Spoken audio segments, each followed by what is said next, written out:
Hello, good evening.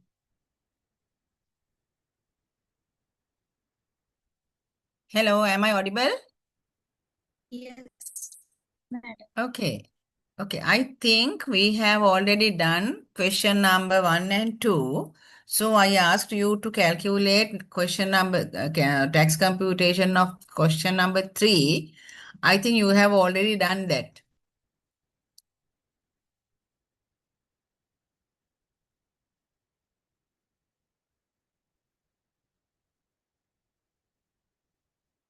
Uh, is it possible to change the time of the tomorrow morning lecture since the second lecture starts at noon? Tax assignment is scheduled from 9:30 to therefore 30 till noon we are free. So can we shift the morning lecture to start at 10 a.m. to 11 a.m. or yes. Yes, we have requested to change the assignment time on tomorrow. So you can ask, okay, I will inform Miss Kalhari to do it. So it is from 10:30 to 11:30 or 10 to 11. Which one is the suitable? Which time? Which one is more convenient? I can ask Miss Kalhari to do it.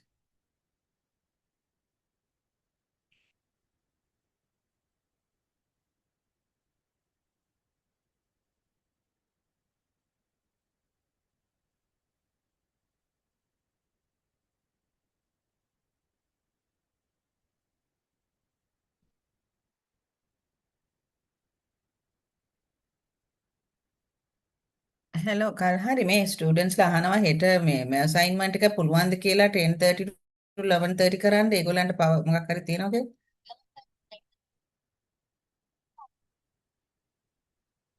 හ්ම්. හ්ම්. හ්ම්.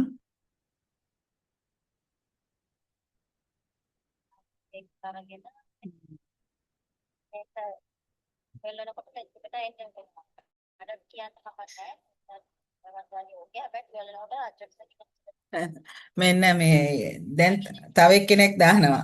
දැන් තව එක්කෙනෙක් දානවා 8:30 ඕකේ කියලා අනේ Kalhari. ඔයා කට්ටියත් එක්ක කතා කරලා වෙලාවක් දාගන්නවද? ඔව්. හ්ම්. හ්ම්. හ්ම්. Oh, 10 to 11, no, any time you can ask. You can discuss with them. Okay, okay, okay, okay, okay.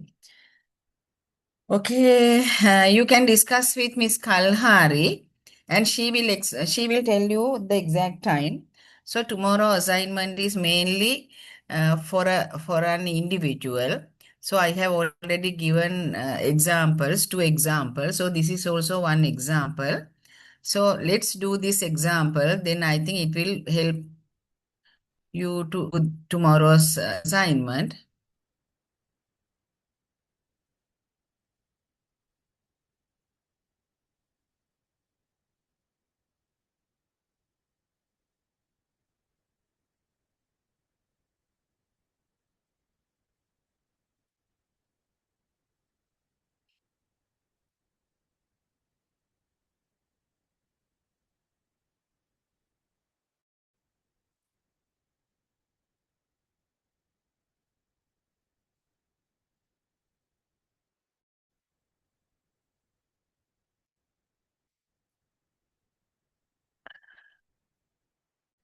Okay, shall we start from the second question? I think we have not done this one. I explain only you to how do this calculation. Oh, I can't remember. කවුරු හරි මට පොඩ්ඩක් උදව් කරන්න. අපි මේ ගාන කතා කරාද එදා කියලා චුට්ටක් කවුරු හරි මට කියන්න. එහෙම නැත්නම් අපි මේ ගාන ඉඳලා හදාගෙන යමු.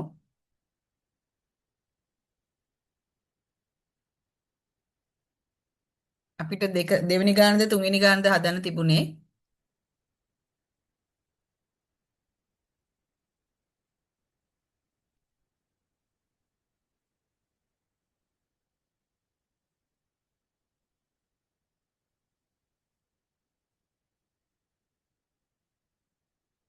Question number three. Okay. Do you have questions regarding this question number 2?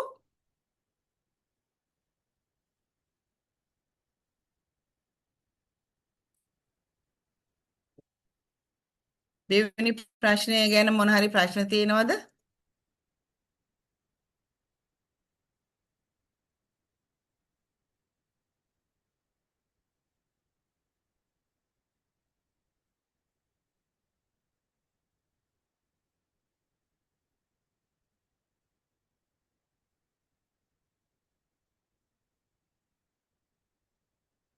If no, we can move to question number 3.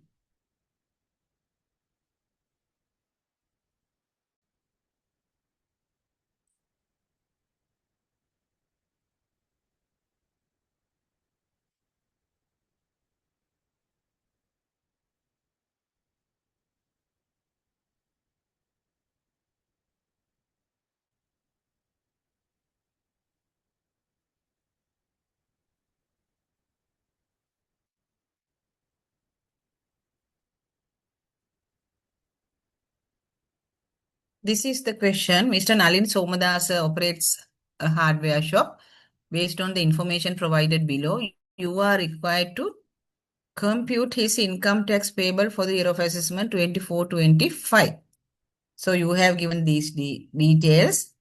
He holds a joint fixed deposit with his wife, which matured on 20th second February 2025. So I asked you to consider only half of this interest because there is a joint.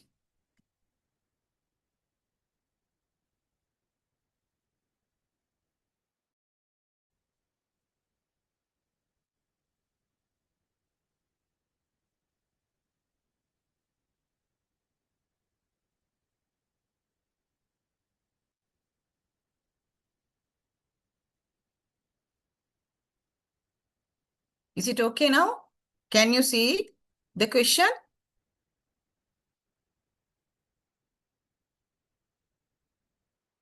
Okay. Then you have to consider only 50% of the interest because it is a joint account. Then he has purchased an air condition for the use of the hardware store. That means it is a fixed asset purchased during this year of assessment. So we have to give capital allowances for this air condition. To grant that capital allowances, we have to consider whether the owner user condition is fulfilled or not. In this case, yes, ownership is there. So we can consider this computer has used for the business. So therefore, we can grant capital allowances. Then you have given income tax computation for the previous year of assessment. So you can obtain some data from this computation to calculate 24-25 year of assessment tax liability. So what are the details you can obtain from this calculation? That is the cost of the asset. The cost of the assets you can consider. In addition to that, the balance of the solar investment relief. So you only these two items you can consider for the calculation of 24-25 year of assessment tax computation. Then we are moving to the next part. So this is income statement prepared for the year of assessment 24-25. Actually, this is not prepared based on the tax law, but this is an income statement prepared in accordance with the accounting standard. So we cannot consider all these income and expenditure as available, but we have to consider whether these income and expenses are in accordance with the Inland Revenue Act law or provisions or not. So we have to move one by one to check whether these are allowable for the deduction and allowable for the inclusion as an income for the calculation of income tax liability. So we have to consider one by one. First of all, you have given sales. So we know that sales income should be considered for the business income liability, business income, because in under section 6, subsection 2, it says to consider income from sale proceed of the goods trading stock is a part of the business income. So we have to consider this amount as a business income. Then there is a deduction. Deduction means it is cost of sale. So under section 13, allowance for trading stock can be deducted. So another word we can use for the allowance of trading stock is cost of sale. So the cost of sale is calculated using opening stock, purchases during the period, and the closings after deducting closing stock. So the amount is 13.9 million. That amount is allowable as a deduction under section 13. Therefore, we can deduct it. So it has already deducted in the computation, in the income statement also. So that is deductible amount. Then we can move to the expenditure part. Here you can see some salaries and wages. So salaries and wages are allowable as a deduction because under section 11, it says expenditure incurred in the production of business income or investment income can be deducted except capital nature expenses. So when we are going through these details, we have to consider whether that expenditure is incurred in the production of income or not. Here we are considering business income, that is 18 million. So to produce this 18 million business income, if they have incurred this expenditure, including cost of sales, then we can allow that expenditure as a deduction. Let's go through one by one. Salaries and wages are allowable as a deduction because it should be incurred in the production of income. Then the transport expenditure can be allowed as a deduction. Then penalties. Penalties are not allowable as a deduction because if any penalties incurred for the breach of law, that is not allowable as a deduction under section 10. So, penalties are not allowable as a deduction. Then rates. Rates also a part of the income, rates also an expenditure incurred in the production of income.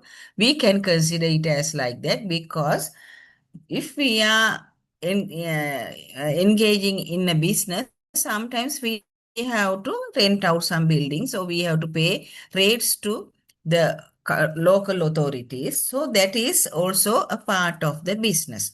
So we can allow that as a deduction. The next one is income tax. So income tax is not allowable as a deduction under section 10. It is mentioned under section 10. It says taxes paid under this act are not allowable as a deduction. So because of that, income tax is not allowable as a deduction. Then loading and unloading charges.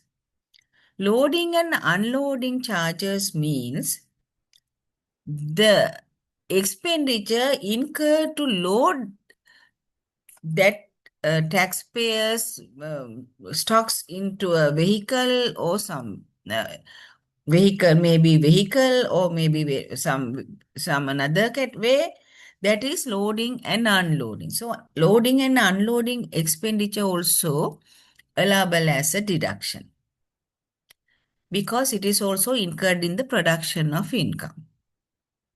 Then electricity, that is also incurred. We can consider it as an expenditure incurred. Then printing and stationery, that is also a part of the expenditure that incurred in the production of income. Then the next expenditure is depreciation. We cannot allow depreciation as a deduction because it is a book depreciation, not the depreciation or capital allowances calculated in accordance with the Inland Revenue Act. So because of that, we have to add back this depreciation, but separately we have to calculate capital allowances.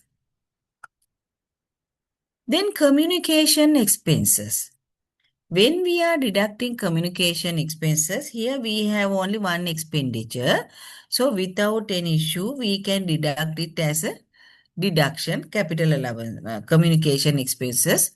If you have given more expenditure, more details about this capital expenditure or breakup of the capital communication expenses, then you have to decide whether that should be deducted under Section 15A, that means Markham expenditure, or not. Then traveling expenditure, that is also allowable as a deduction. If it is a personal traveling, then it is not allowable as a deduction. Here it is not specifically mentioned. Therefore, you can consider that expenses are for the purpose of the business production of business income. Then accounting fee, that is also deductible. Then office clean, that is also deductible. And other expenses, it is not specifically mentioned. We can assume that it is incurred for the deduction, production of income. So that is also allowable as a deduction. After that, we have to calculate allowable capital allowances. How do we calculate allowable capital allowances? We can move to the previous year tax computation. Here we have given tax computation, but for some examples, we are not giving this capital allowance cost of the fixed assets like this format. Sometimes it may included in the same question, mentioning that these are the capital allowances, these are the fixed assets, like that. So you have to consider that fixed assets details for the calculation of capital allowances. When you are calculating the capital allowances, you have to consider the purchased year. Why is that? We have to consider the year that the assets are purchased. Why? Because for the equipment, furniture, lorry, laptops, machinery, for all that kind of expenses, allowable period for capital allowances is 5. If it is a building, allowable period is 20. To be considered whether that capital allowances is allowable for the deduction for the specific year of assessment, we should know the exact period of acquired period. That means purchased year you should know. Because when you are calculating the capital allowances, if that period exceeds 5 years period, that means capital allowance is already granted. For an example, here, the equipment purchased in the year of assessment 1920, from this 1920 period, we have to grant capital allowances because we consider the ownership and usage is started from the year of assessment 1920. So, if so, we have to start granting capital allowances from the year of assessment 1920. Then for the year 1920, that is one. Then for 2021 2, 21 22 3, 23 24 4, 24. 1921, 2021 2, 21 23 3, 22 23 4, 23 24 year of assessment 5. That means 5 years tax period is already finished. That means already capital allowance is already granted. For the situation like that, we cannot grant capital allowances for the year of assessment 24-25 because capital allowances are already granted. To be determined whether the capital allowances are totally or fully granted or not, you should know the specific time period. That means the purchased period. That is why we know we have given these details. Then not only to these fixed assets, in addition to these fixed assets, you can see another fixed asset he has purchased, that is air conditioner. He purchased this air conditioner during the year of assessment 24-25. So to that air conditioner also entitled for the capital allowances. I think now you can understand how to calculate capital allowances and how to calculate tax liability of Mr. Nalin Hardwares. That means that this is an individual taxpayer. He is Mr. Nalin Somadas. Okay. Now we can move to the answer.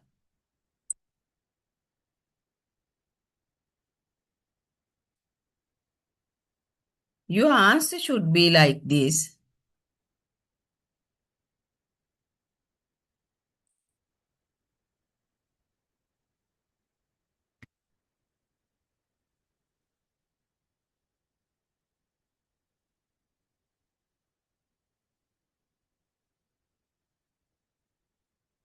Yes. This is the answer. I have already shared these answers. So you can see them. So this is the answer. No employment income for Mr. Nalin Somudas, but business income is there, that is hardware store. Then you can calculate the tax liability like this.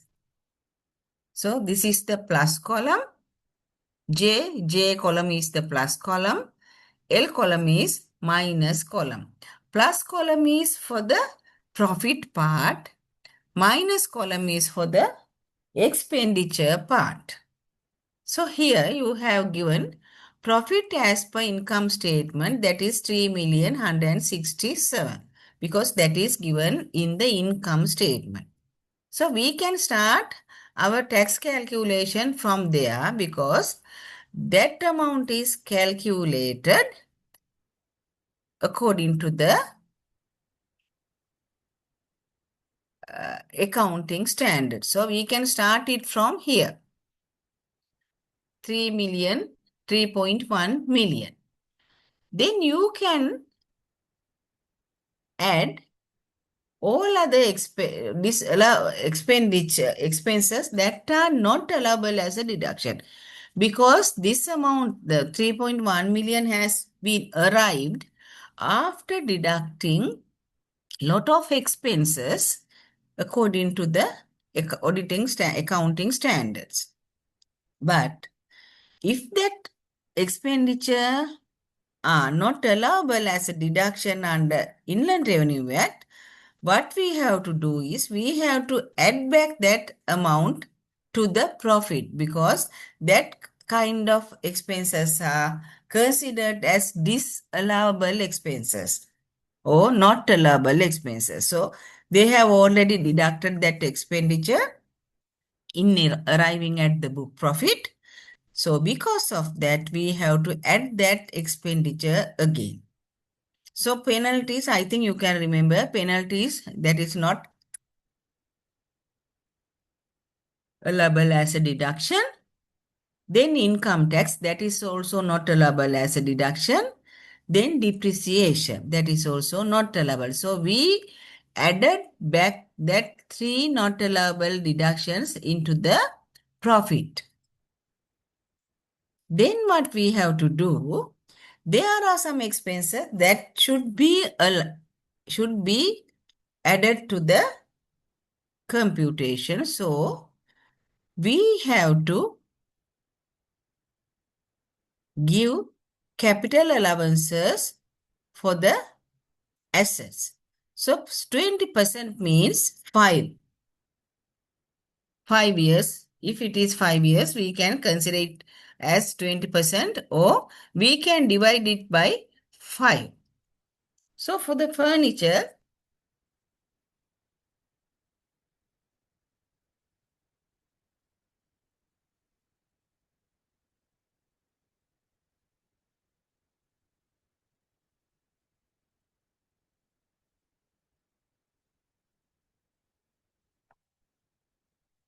so there are some equipment that for that equipment, capital allowances also fully granted. So here you have to write it here.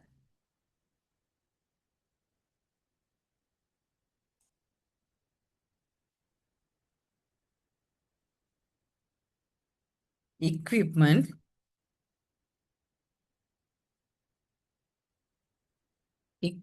purchased year 2019, 2020. Value is 800. Then 20%.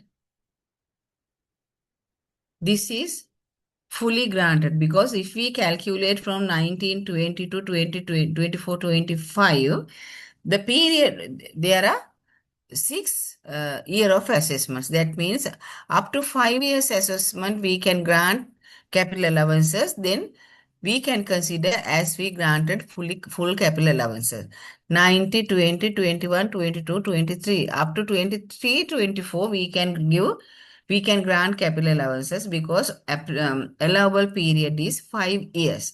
So fully granted, you have to write fully. No, you can write it like this.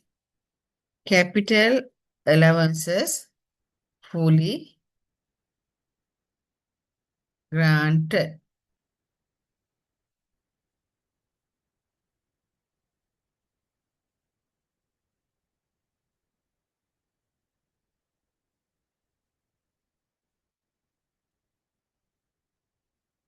Then furniture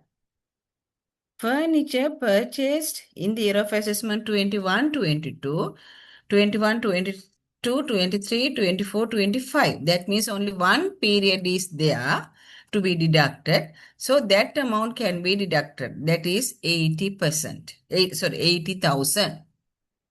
Then for the lorry purchased in 22, 23 year of assessment. So we consider that lorry is used for the transportation. So we can grant capital allowances. Period is 5 years. It is allowable as a deduction. Then laptop that is purchased in 22, 324 year of assessment. Amount is 300. So 5 years period is there.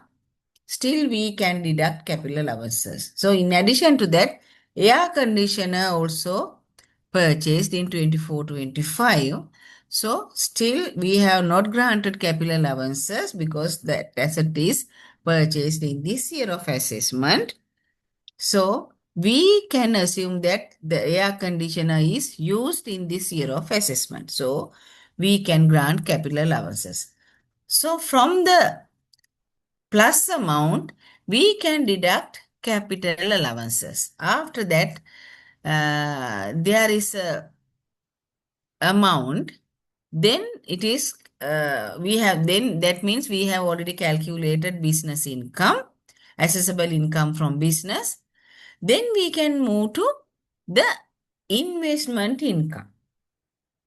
So in the investment income, you have given interest amount, but we have to consider only 50% because that is a joint account. If it is a account of Mr. Nalin Somadasa, then total interest income should be considered. When we are considering the interest income, we should consider the gross interest income. If it is not given in the question, then you can consider or you can assume that is gross income or not net income. If it is net income, then you have to add deducted withholding tax part to be considered gross amount. Here we assume that this is the gross amount. So the total interest income received by from the joint account is 880,000. Since we have to consider only 50%, we considered 440,000. That is a gross amount. Then we can add, if you have given rent income, if you have given dividend income, if you have given another income from investment, you have to consider. But dividend income is a part of the final withholding payment.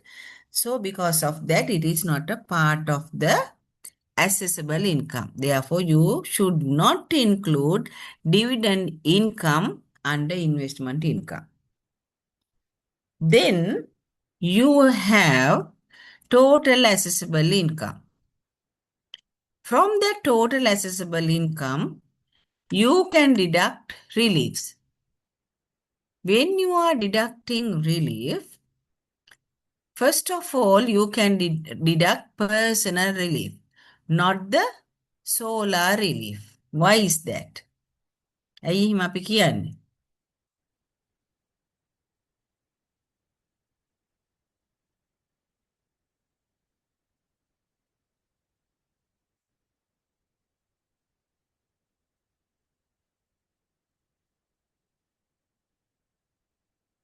ඇයි එහෙම අපි කියන්නේ? solar relief එක ඉස්සෙල්ලා අයින් කරන්න කියලා?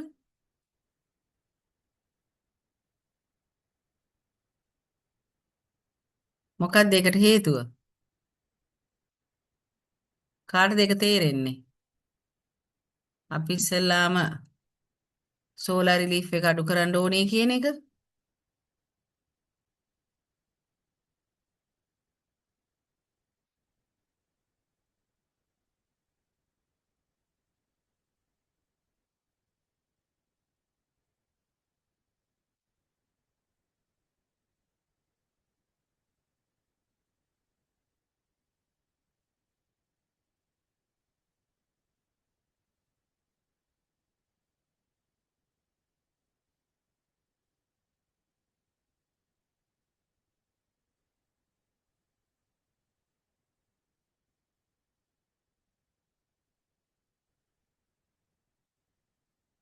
ඇයි එහෙම මං කියන්නේ?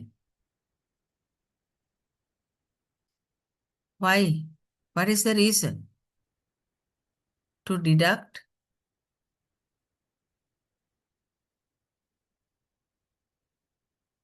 Yes. Yes, very good. That is the reason. Because if there is no much liability, that assessable income, yes, we can carry forward the solar relief. That is the reason. So that is why we have to deduct personal relief first. If we don't have enough accessible income to be deducted solar relief, balance part can be carried forward. But here we have enough amount to deduct. That is why I have deducted solar relief first and personal relief. I have mentioned it here like that. But when you are deducting reliefs, first of all, you can deduct solar relief because solar relief the balance part of the solar relief cannot be carried forward. But personal relief cannot be carried forward. But balance of the solar relief can be carried forward. So because of that, first of all, deduct so personal relief. If there is an enough amount to deduct solar relief, then you can deduct it. If no amount to be deducted, you can carry forward the solar relief. ඒක තමයි තේරුම. ඒක හොඳට මතක තියාගන්න. It depends on the amount of the total assessable income. Then you have no qualifying payments are there to be deducted. I think you can remember about the qualifying payment. You have to consider if there is a qualifying payment, if there is a donation to approved charity or to the government, then you have to consider whether that is available to be deducted, whether that can be deducted or not. For the donations made to the approved charity, there is a restriction for individuals, 75,000, one third of the taxable income or one third of the taxable income or the amount donated, whichever is less can be deducted. But if it is to the government, without any restriction, total can be deducted. But you have to consider the donation made to the approved charity. If it is in kind, that means not in money, you cannot deduct. So that important things should be kept in your mind. ඒ ටික හොඳට මතක තියාගන්න qualifying payment අඩු කරන්න තිබුණොත් ගානේ ඔගොල්ලෝ හිතන්න ඕනේ මේක approved charity එකකටද නැත්නම් government එකටද. approved charity එකකට නම් අඩු කරන්නේ කොහොමද? 75,000, one third of the taxable income or amount donated, whichever the lower amount can be deducted, but we have to consider whether that donation is made in cash or in kind. Only cash donations can be deducted under approved charity. But that donation is made to the government without considering whether it is in money or in kind. Total can be deducted, no restriction. Now you have no qualifying payments in this question. Then taxable income is there, that is 80,000.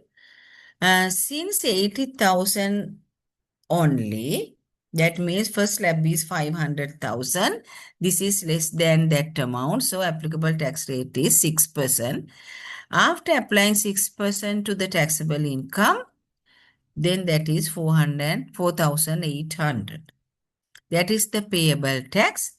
Then you can deduct advance income tax. How do you know the amount of advance income? You know for the interest that is 5%. 5% means for the year of assessment it is 5%.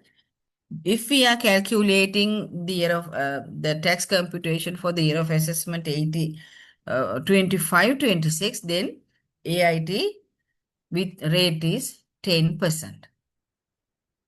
So we have calculated it like this. 808,000 multiplied by 5, but 50% should be considered for Mr. Nalin. Then that is 22,000. When we are deducting 22,000 from the tax payable amount, there is a refund.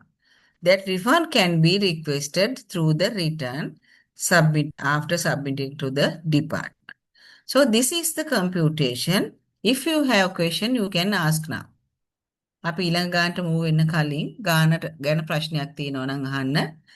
හොඳට මතක තියාගන්න assignment එකට ගාන හදනකොටත් මේ example එකේ තියෙනවා වගේ previous calendar ඒවා යොමියෝ දාලා නෙවෙයි දෙන්නේ. පොදුවේ සාමාන්‍ය විදිය ඒ අදාළ අවුරුද්දේ විස්තර ටික දෙනවා. හොඳට ගාන කියවලා එකින් එකට හදන්න පුළුවන්.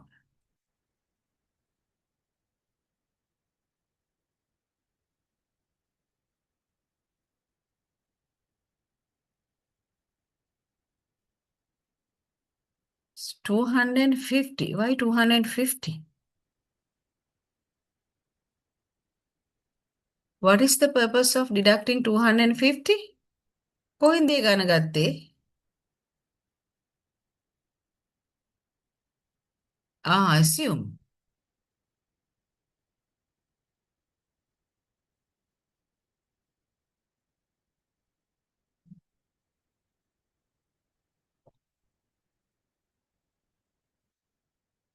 රිෆන්ඩ් එකක් ජෙනරේට් වෙන්නේ නැති වෙන්න.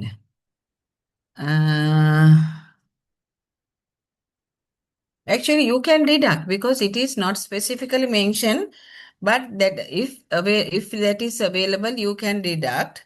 But if you want to deduct 250,000, you can do it. No issue.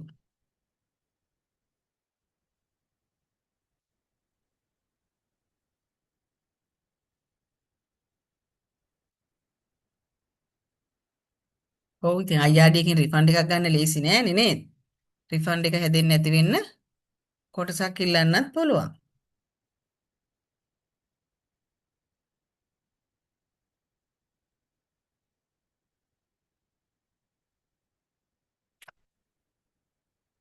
හැබැයි ප්‍රශ්නේ තියෙන්නේ මේකයි. මේ වගේ දේවල් ඉතින් කොයිතරම් කාලයක් පනතේ නීතියේ තියෙයිද දන්නේ නැහැ. බැරි වෙලාවත් එහෙම අඩුවෙන් ඉල්ලගෙන ගිහිල්ලා ඊළඟ අවුරුද්ද බජට් එකෙන් කිව්වොත් එහෙම මේ රිලීෆ් එක ඉස්සරහට ගෙනියන්න දෙන්නේ නැහැ කියලා. එදාට අර අඩු කරපු නැති එක අපස්සට ගිහිල්ලා ගන්නත් බෑ. එහෙම ප්‍රශ්න තියෙනවා. ඉතින් අද තියෙන දේ අදට හොඳයි කියලා ගන්න එකේ හොඳක් තියෙනවා. හැබැයි රිෆන්ඩ් එකක් හැදෙන එකේ ප්‍රශ්නිකුත් තියෙනවා. Okay. What else?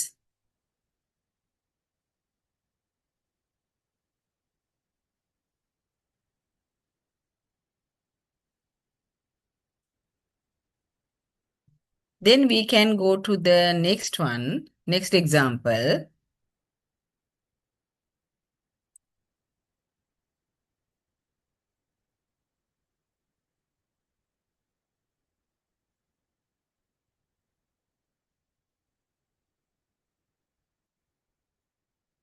It is like this. Mr. Saman Vitarana's tax computation. He is a lawyer practicing independently. Has provided the following information and requested to compute his tax liability for the year of assessment 24-25. So you have given these details. This is his assets and liabilities for the year of assessment 23-24. It says land amount, then house, then residence house and land in Maharagama. Then motor vehicle, shares in quoted public company. Then bank balances are given. Savings account, current account, housing loan, that is for the residents.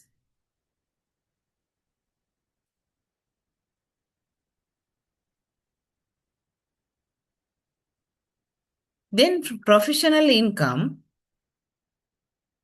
that is consultancy. So you know the professional income is considered as business income. So consultation fee and lead income is provided. Then office rent, electricity, water and telephone, internet charges. These are the expenses incurred by this person in the production of his business income. Stationery, cleaning, court filing fees, law reports and legal publications, membership fees, salaries and wages, EPF, ETF, staff welfare, traveling, client entertainment, donation to a temple. So these are the expenses given.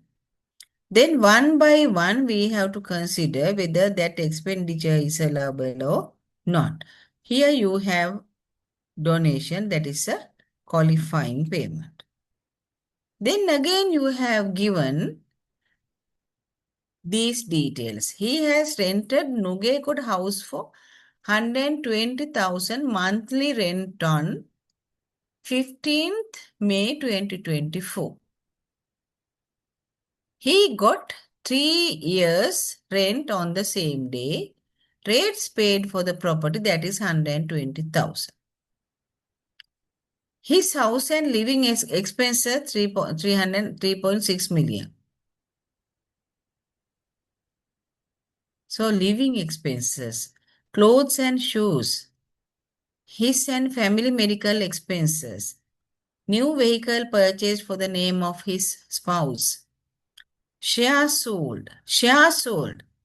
Now you can see there is a share value. That is 980,000 shares are there. Then shares sold 1.3 million. That means there is a gain. Cost is 980,000. Sale value is 1.3 million. There is a sale value, that is profit. Then personal loan taken. Sale of coconut from Homagama land. Estate maintenance and fertilizer expenses. Interest income. Then assets and liabilities. So I have requested you to do the calculation of this question. I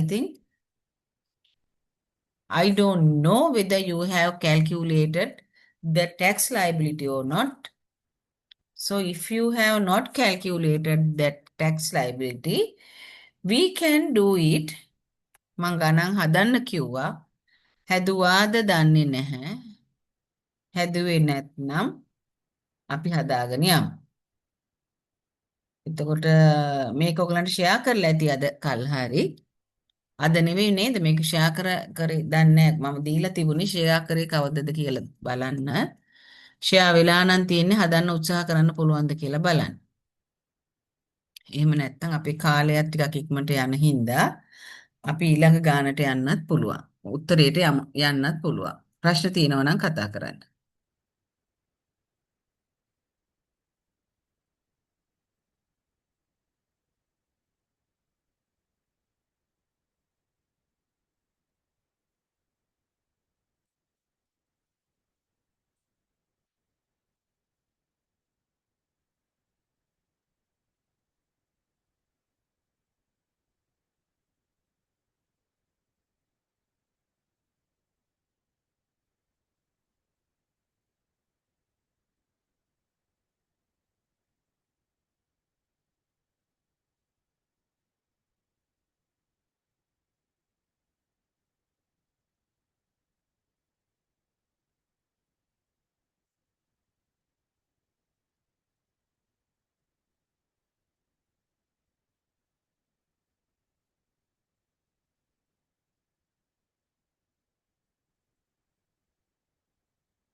So you have given consultancy income and deed income. After that, all expenses are given. In the previous question, you have given the calculated profit. That means profit was calculated in accordance with the accounting standards, not in accordance with the Inland Revenue Act. So in that question, you have given the profit that we called it book profit. So that is why we started that question from the book profit. But here, that book profit is not given, so we have to start from the beginning. This is the consultancy income, then deed income. After that, all expenses, if deductible, can be deducted. If some expenses are not allowed as a deduction, we can say it is not allowed. So, office rent can be allowed. Then electricity water expenditure, internet, office equipment maintenance, stationery income, office cleaning, court filing, law reports, membership fee, salaries, EPF.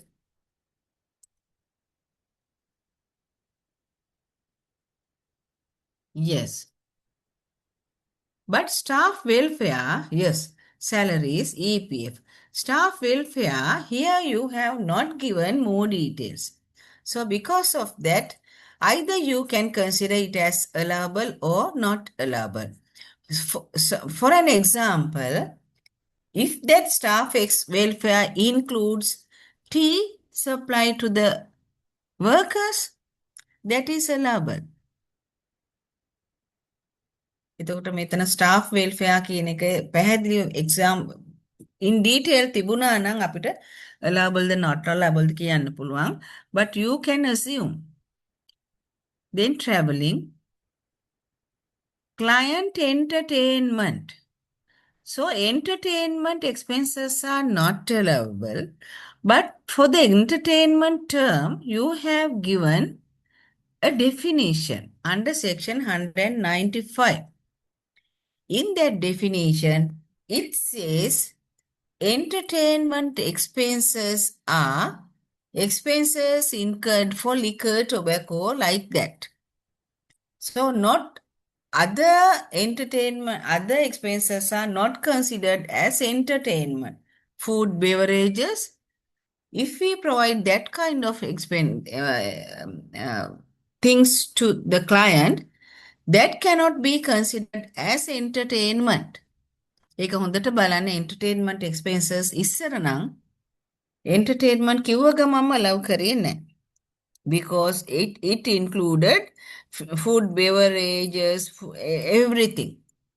But after that, that entertainment term was amended by removing food and beverage. That means that kind of things can be provided to clients. ඒක වෙන්න පුළුවන් client කෙනෙක් එනකොට එයාට තේ ටිකක් බීම බෝතලයක් දෙන්න පුළුවන්.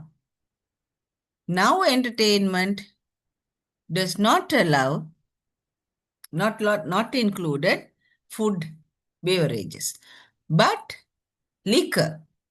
So that is why I have mentioned assumed not include liquor. එහෙම කිව්වොත් අපිට allow කරන්න පුළුවන්. ඒකයි මම මෙතන දාලා allow කරේ.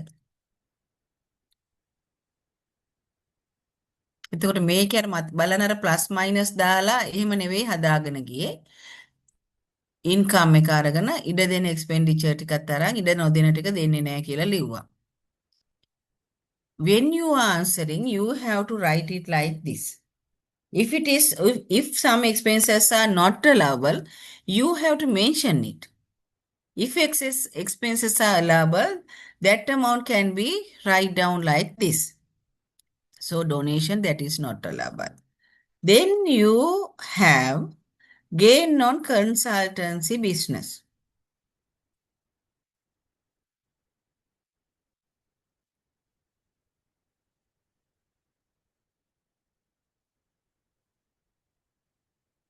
Not related to production of income. Yes, it is not related to production of income, but without client, can we still ever produce?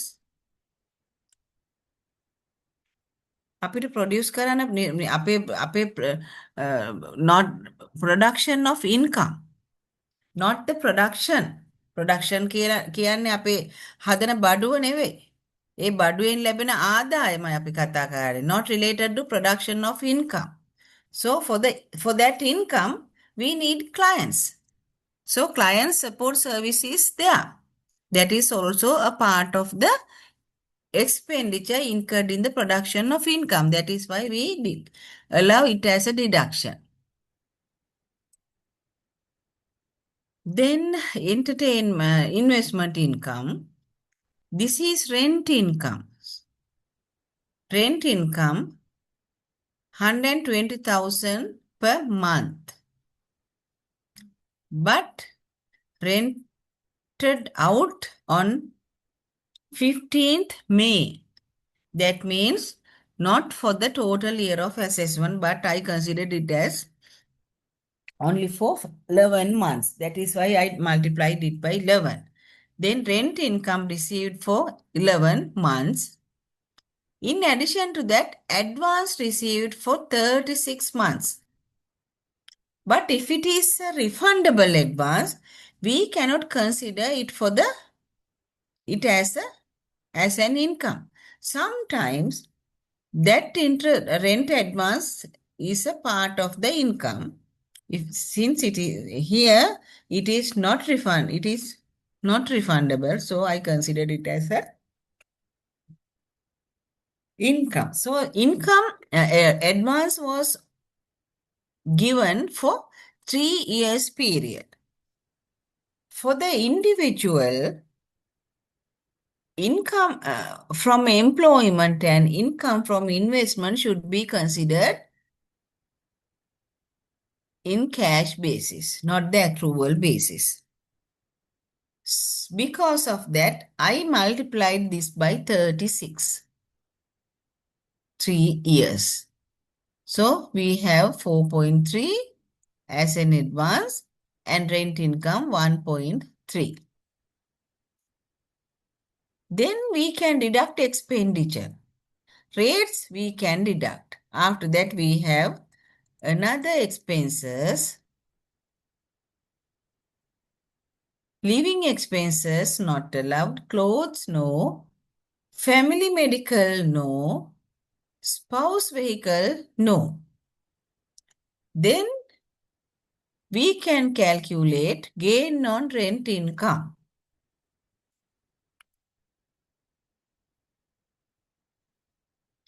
After that, there is a gain on sale of shares. But that share is from the quoted public company. So because of that, that is tax exempt. It is a part of the investment asset, but sale of shares in a public quoted company is tax exempt. If it is just a private company and if there is a gain, that gain is a part of the capital gain.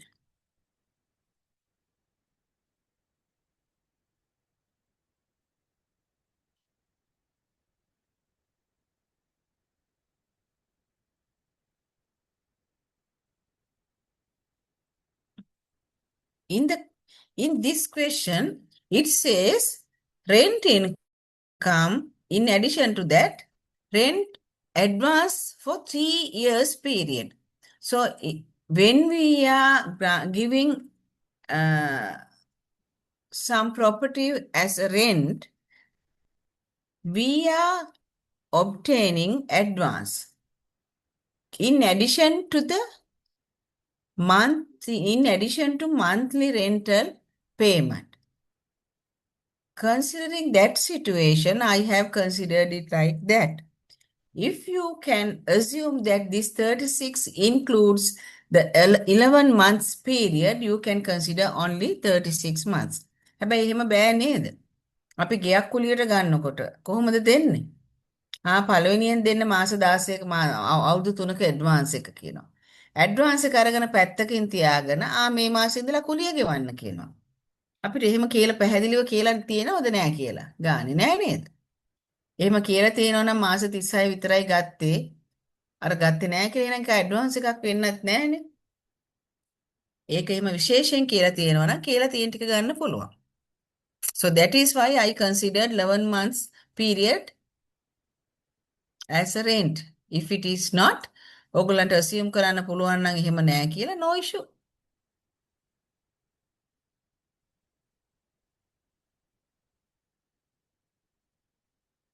Then total accessible income is there. From that total accessible income, you can deduct personal relief and rent relief. So when we are deducting rent relief, the person can deduct either actual expenditure for maintenance or repair or 25%, only one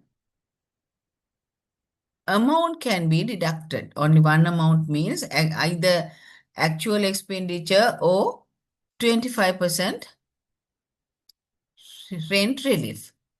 Both cannot be deducted. Here you have not given the repair expenditure, so not mentioned about the actual expenditure. So that is why I deducted 25% from the total rental income.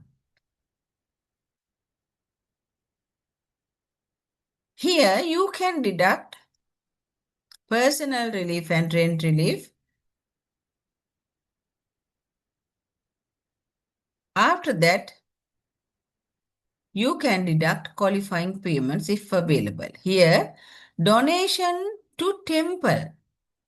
Donation to temple is not allowed as a deduction because it is not a qualifying payment. But donation to approved charity is a deductible amount. So we have to consider the lowest amount, that is 75,000. After deducting that, taxable income is calculated.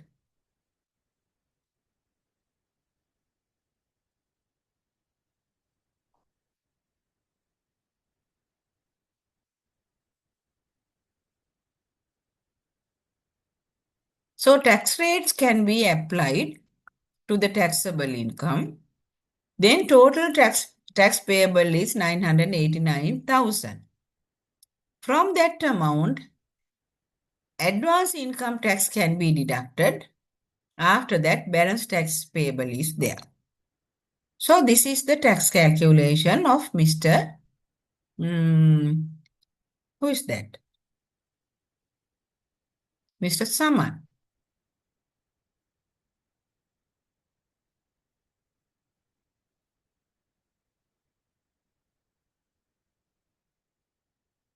හරි මොන හරි ප්‍රශ්න තියෙනවා නම් අහන්න.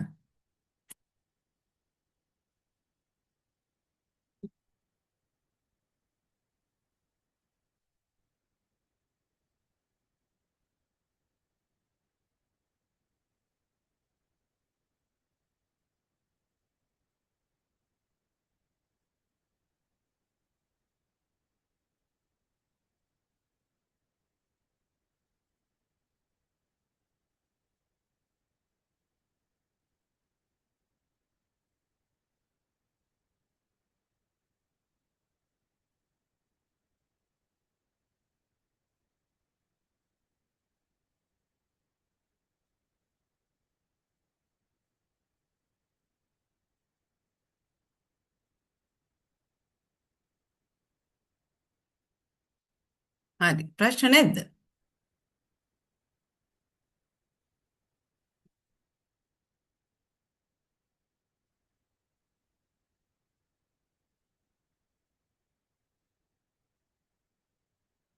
No, it is not necessary to reconcile the opening balances and liabilities. Normally, we are not giving questions like this. If you have given this kind of things, actually, when you are reconciling, sometimes you can identify some main deviations. That means, for an example, if in the opening balance, shares may be there. But if in the closing balance, if shares are not given, that means all shares are sold. So at that time, you have to consider whether there is a opening balance or not. And on the next one is, if we have given opening fixed asset values and closing fixed assets values, when you are reconciling opening and closing items, if there is a deviation, if there is some deviation, that means additions or disposals. So you have to consider that additions or disposals, because for the additions, you have to grant capital allowances. For the disposals, you have to calculate assessable charge or balancing allowance. That means loss or profit on the realization of capital asset. So that can be calculated. So reconciliation of opening and closing balance are very essential if we have that kind of things. But in the normal question method, we are not giving things like this. But for the capital allowances, we are giving opening and closing balances. It is not assets and liabilities, but only the fixed assets. So in my next question, I will give you a calculation of capital allowances. Then you can understand how we have to calculate the capital allowances and the uh, profits or loss or assessable charge or balancing allowance of the uh, depreciable asset.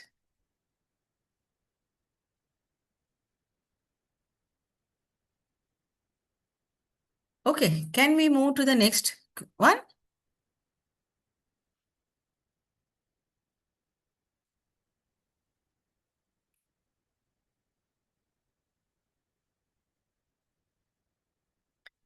Oh, shouldn't we consider the capital allowances for the house given on rent?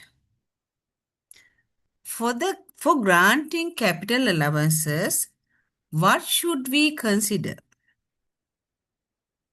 හරිම හොඳ ප්‍රශ්නයක් තමයි ඇහුවේ. දැන් මට පේනවා පොඩි පටලැවිලි ගතියක් වෙලා.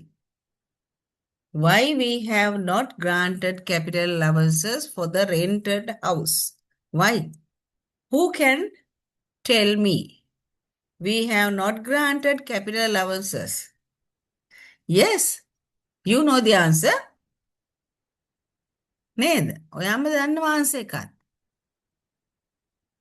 තමයි ඒක business income එකක් නෙවෙයි. ඒක business income එකක් වුණා නම් තමයි ඒක business asset එකක්, business income එකක් නෙවෙයි. ඒක business එකට පාවිච්චි වෙන asset එකක් වුණා නම් අපි ඒකට capital allowances දෙනවා. This is investment income. හරියට හරි. හොඳයි මතක් වුණා නම්. හරි. ඕකේ. තව මොනවද ඒ වගේ අමතක වෙලා එහෙම තියෙන ප්‍රශ්න තියෙන්නේ?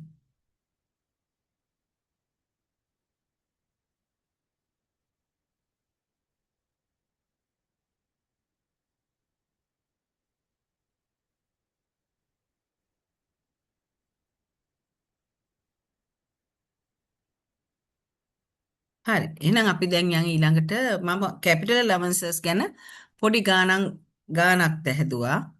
ඒක චුට්ටක් අපි බලමු. මොකද capital allowance calculation is necessary not only for individual tax calculation but for company tax calculation and partnerships. So after this individual taxation, we have to start company taxation. No much difference between individual taxation and company taxation. Rent relief 25% again. Rent relief can be granted if that asset is an investment asset. Investment asset means there may be two kinds of property that we can rent it out. One is as a part of the investment asset. Some assets, we have lot of buildings, we are doing that as a business. පැහැදිලි නේද? මම කලිනුත් කිව්වේ කවුරු හරි කෙනෙකුට එක ගෙයක් තියෙනවා, ටැග්ගට හම්බුන එකක්, ඩවුරි එකකට හම්බුන එකක්, අමතර ගෙයක් තියෙනවා. So that kind of buildings we consider as an investment income. Some people, some taxpayers, their business is renting out a building. So they have that asset as a business asset. So that kind of assets, we call it depreciable asset too. Not only the business asset, it is a depreciable asset.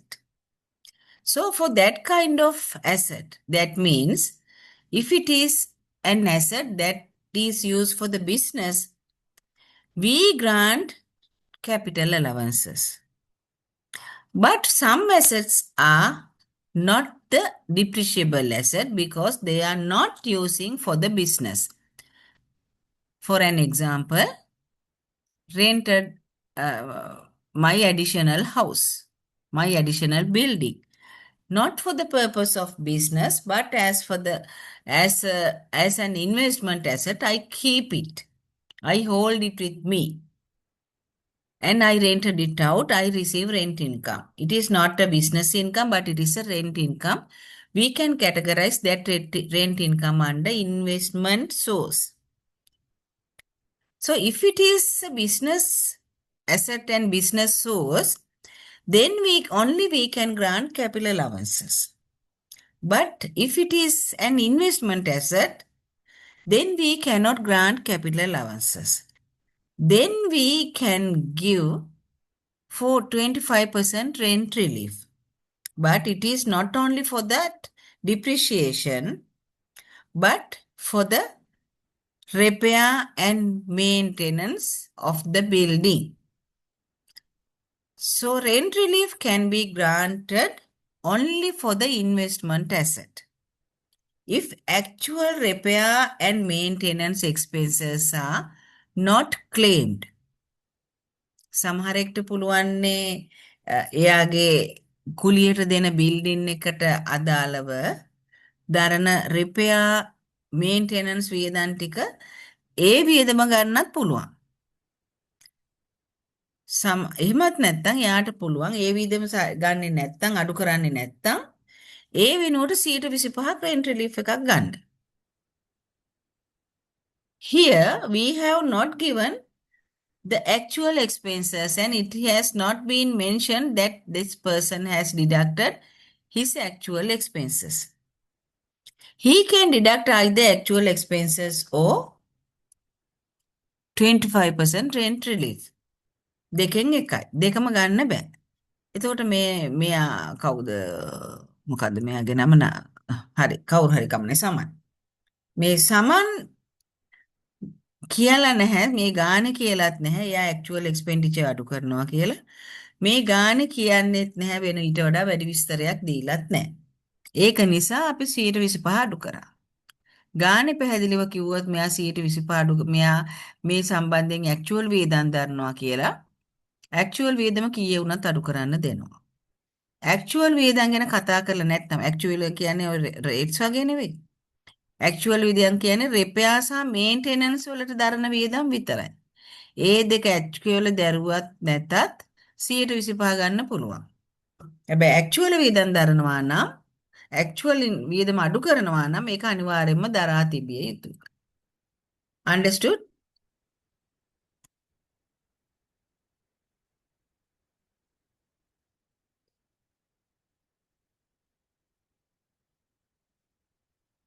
තේරුණාද?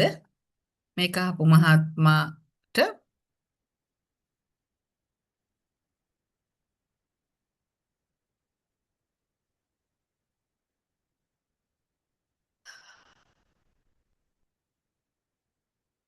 okay.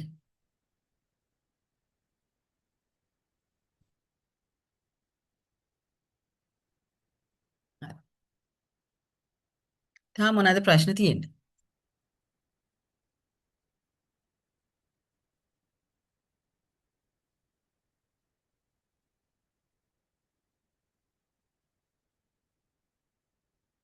He can decide. Actual repair is 10%, then can he claim 25% or should he claim only actual 10%? No, it depends. Either he can deduct 10% or 25%. He can decide which value he is going to deduct.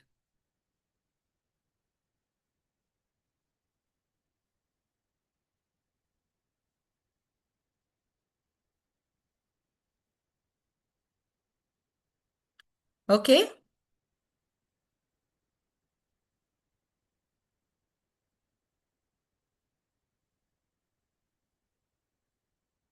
Shall we move to the next one?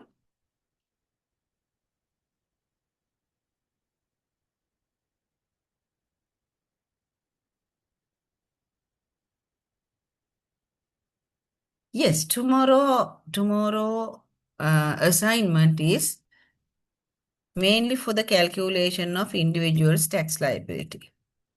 That is employment, business, and investment. Because in your mid exam, we have tested only assessable income from employment, only assessable income, not the tax computation. So in the assignment, we I'm going to test tax liability of an individual. That means all employment, business, and investment. Yes, you can, because it is not mentioned in the act.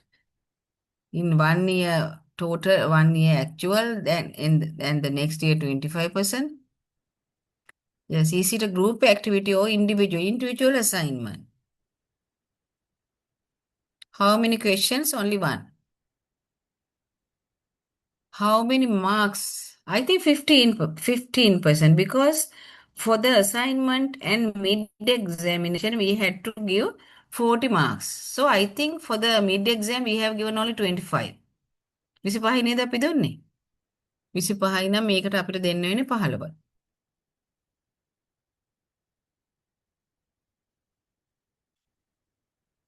ඇත්තට මේ දේ මේ දෙපාරක් අපිට මේ දේ කරන්න වෙන්නේ අපේ මේ ටැක්ස් වල තියෙන හැටි නිසා. ඕගලන්ට තේරෙන්නේ නැති අපි මිඩ් එක කරනකොට එම්ප්ලොයිමන්ට් ඉන්කම් විතරයි ඉවර කරලා තිබුණේ. බිස්නස් ඉන්කම් එකේ මැදක හිටියේ. ඒතර බිස්නස් ඉන්කම් එකේ මැද ඉන්නකොට අපිට කම්ප්ලීට්ලි ගාණක් හදන්නත් බෑ. බාගෙට ගාණක් දෙන්නත් බෑ. ඉතින් අර මිඩ් එකට එහෙම අපේ මේ බිස්නස් ඉන්කම් පාර්ට් එක ඉන්වෙස්ට්මන්ට් පාර්ට් එක ඉවර වෙලා අපිට කැමති දවසක දෙන්න පුළුවන් වුණා නම් ඔන්න අපිට මිඩ් එක ওই දෙක තුනම එකතු කරලා එකකින් දෙන්න තිබුණා 40% දාලා. ඒ නිසා තමයි අපේ මේ ඒකට හේතුව වෙන්නේ අපේ මේ ටැක්ස් වල හැටි. මොකද සෝසස් ටික ඉවර කරන්නේ නැතුව අපිට දෙන්න බෑ පේපර් එක. එතකොට ඒ වෙලාව වෙනකොට අපි ඉවර කරලා තිබුණේ එම්ප්ලොයිමන්ට් විතරයි. බිස්නස් එකේ මිඩ් වේ හිටියේ. එතකොට බිස්නස් ඉන්කම් එකේ මැදක භාගයක් ටිකක් ඉවර වෙලා. ඒක තමයි මේ ඉෂුව එක උනේ. ඇත්තටම මේක මටත් ටිකක් අපහසු තත්ත්වයක්. මොකද පේපර්ස් සෙට්ස් 3ක් බලන්න වෙනවනේ. දෙසරයක් බලන්න තිබුණ එක. ඉතින් MCQ එකක් කියන එක සාමාන්‍යයෙන් ටැක්ස් වලට ගැලපෙන්නේ නැහැ. ඒක නිසා තමයි මේ දේ වුනේ. එතකොට බය වෙන්න එපා. එච්චර හිතන්න එපා.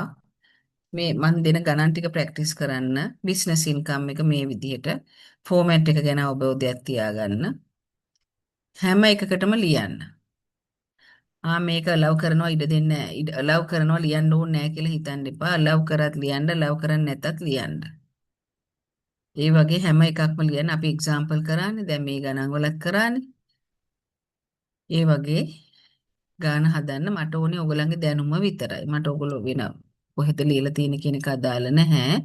Because I need tax knowledge. I want to test your tax knowledge.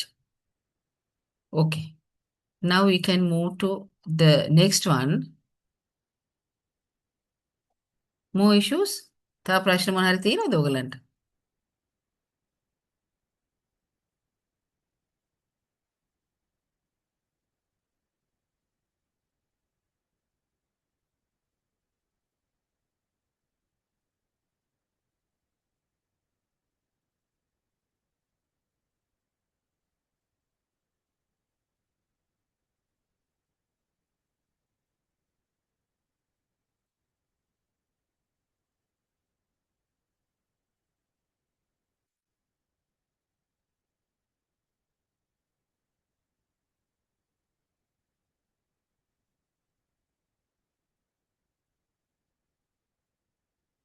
No, no, no, no.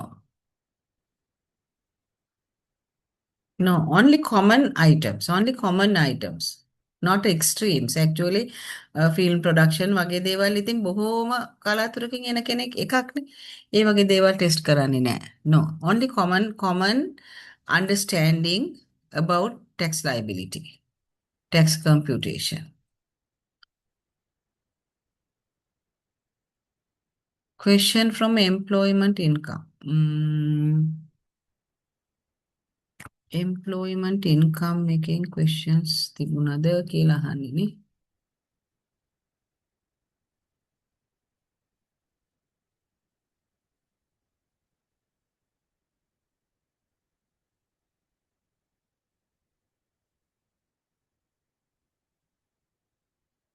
නෑ මම මේ ගානක් හැදුවනේ ඕගලන්ට.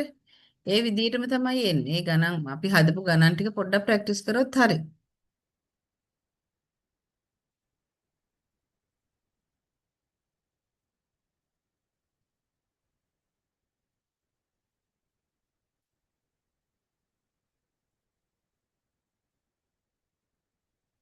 අපි හදපු ගණන් ටික අපි ගණන් හදලා තියෙන දැන් අපි මේ හදපු ගණන් ටිකේ ওই විදිහේ ඒවා තියෙනවා.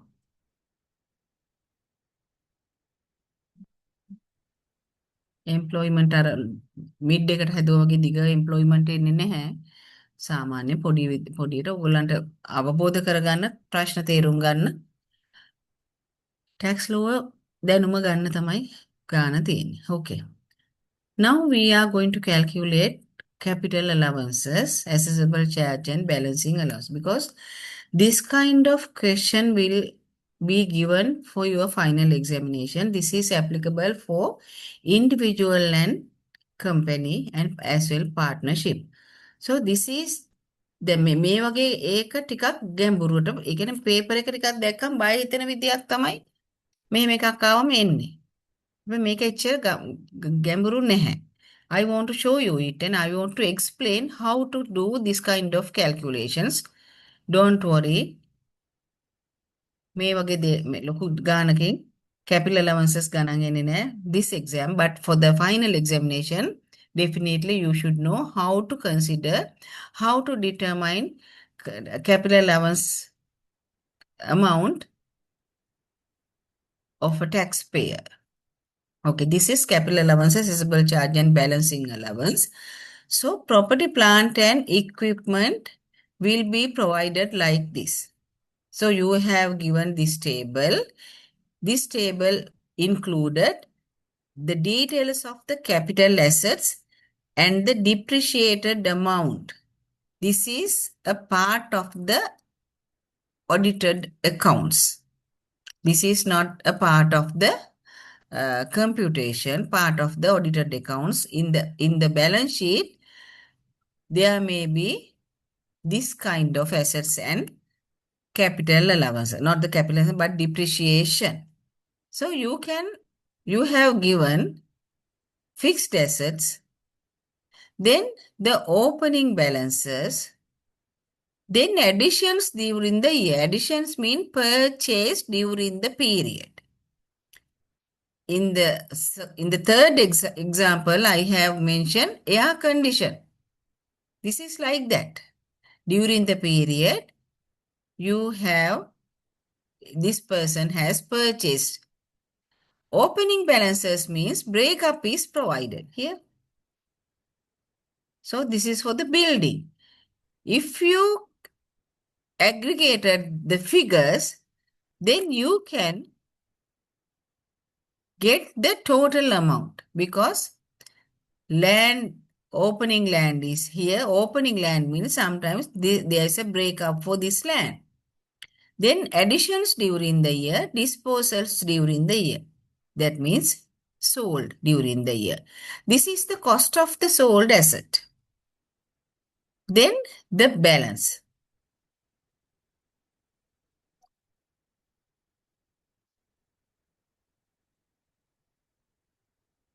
Then you have given depreciation. Depreciation included during the period. Then depreciation relevant for the disposed value. This amount is very important because we have to identify, we have to calculate written down value. So you should have this book depreciation, then the balance. Let's move one by one. There is an example. It says, a wall has been constructed. A wall has been constructed around the land by incurring 6 million. Here, it is included here. Here land, because wall has been constructed around the land by incurring 6 million during this year of assessment, and the said cost has been capitalized under the land account. That is why it has mentioned under land category, because it is capitalized under land.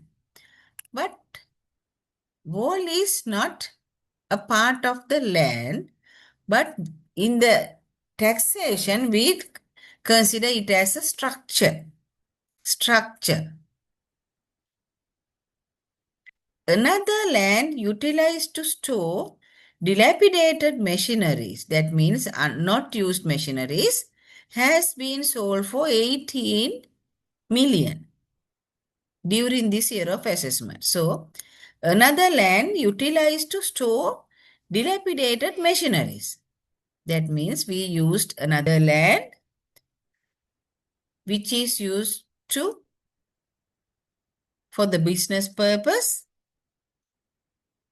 sold during the year for 18 million. Then 18 million is the sale proceed. Then to calculate the gain or loss, what should we know? We should know the cost of the asset and the sales value. The difference between cost of the asset and the sales value is the gain, since this is not a depreciable asset. If it is a depreciable asset, we have to calculate the gain on depreciable asset in different way. But since this is a land and this is not a depreciable asset, then we can calculate the gain or loss of this land after deducting cost from the sales value. අපි ඕනම දෙයක ලාභය හොයන්නේ කොහොමද අලාභය? ගත්ත මිල කීයද? කීයටද වික්කේ? මේ දෙක අතර වෙනස. එතකොට මේක depreciable asset එකක් නම් අපිට ගත්ත මිලෙන් අඩු කරන්න බෑ. ගත්ත මිල අඩු කරන්න බෑ අයියේ. ගත්තනම් මිල යම් දිනයකට ඒ ගත්ත දවසේ ඉඳලා විකුණන දවස වෙනකන් හැම අවුරුද්දේම මේක ෂෙයා කරගෙන ගිහිල්ලා written down value එකක්. එහෙම නැත්නම් හීන වූ අගයක් තමයි ඉතුරු වෙන්නේ. ඒතර මේට අවුරුදු 2-3කට ගත්තු වත්කමක් රුපියල් ලක්ෂ 6කට ගත්තා නම් ඒ ලක්ෂ 6 වටිනාකම ඒ වත්කමට අද නෑනේ. ඒකේ වටිනාකම අද වෙනකොට ප්‍රමාණාත්මකව ෂෙයා වෙලා. එතකොට tax purpose එකට ෂෙයා ඉඩ දුන්නු ප්‍රමාණයෙන් තමයි අවුරුද්දේ ප්‍රමාණය අඩු කරන්නේ. එහෙම අඩු කළා තමයි හීන වගේ ගන්න. ඒ හීන වගේ තමයි sale procedure එකත් එක්ක සසඳලා ලාභය gain or loss calculate කරන්නේ. But since this is a land, we can consider only the cost. Why? Lands are not depreciating. So because of that, gain should be calculated by deducting cost from the sales value. And the next thing is, since this is a land, we have to determine whether this land is used for the purpose of business or for the purpose of investment.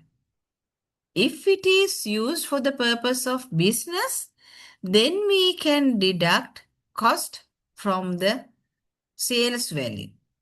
But if it is an investment land, if we use this land for the purpose of investment, then we cannot deduct cost, but the cost as at 30th September 2017. මතක ඇති මේ දෙකේ වෙනස. මේ land එක business purpose ද පාවිච්චි කරේ, investment purpose ද පාවිච්චි කරේ කියලා බලනවා. Depreciate no ලෑන්ඩ් එකක් විකුණුවා නම් ලෑන්ඩ් එකක් ඩිප්‍රීෂিয়েට් වෙන්නේ නැහැ. ඒතර බිස්නස් පර්පස් පාවිච්චි කරා නම් කොස්ට් එකයි සේල්ස් වැලියු එක අතර තමයි ලාභය. මේක ඉන්වෙස්ට්මන්ට් පර්පස් පාවිච්චි කරපු ලෑන්ඩ් එකක් නම් සේල්ස් වැලියු එකයි 2017යි 9යි 30ට කොස්ට් එකයි අතර වෙනස තමයි ලාභය. ඒ ලාභය අපි පෙන්වන්නේ ඉන්වෙස්ට්මන්ට් ඇසට් එකක් ඇතුලේ බිස්නස් පර්පස් පාවිච්චි කරපු ලෑන්ඩ් එකක විකිණීමෙන් එන ලාභය පෙන්වන්නේ ඉන්වෙස්ට්මන්ට් බිස්නස් ඉන්කම් එක ඇතුලේ.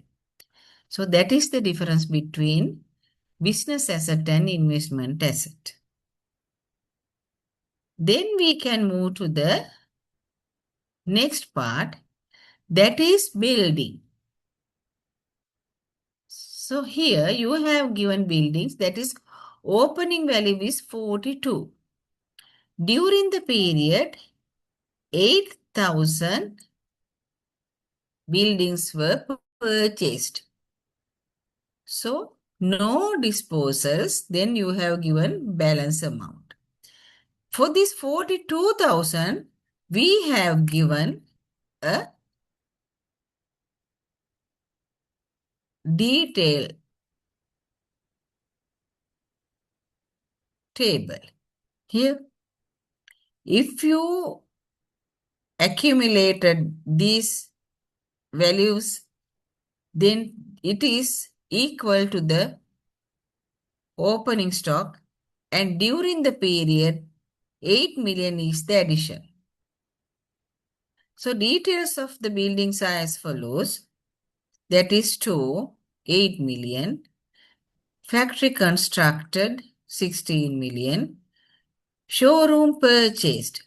So I think you can remember this act is applicable, these provisions are applicable to the assets that were purchased after 2018 April 1st.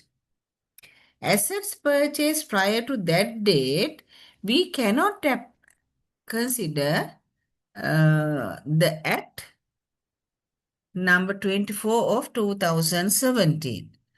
So for the assets purchased prior to that date, we have to apply depreciation rates applicable according to that previous Act. So for the 17-18 and 16-17, 10-11 periods, we have to apply period tax rates provided in the previous Act. After 2018-19 year of assessment, if it is a building, 20 years period can be considered. And in addition to that, no disposals, only additions. You have given this table only to calculate capital allowances.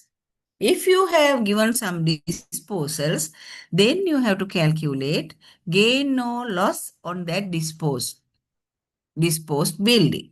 Here you have not given such a thing. Then we can move to the machinery.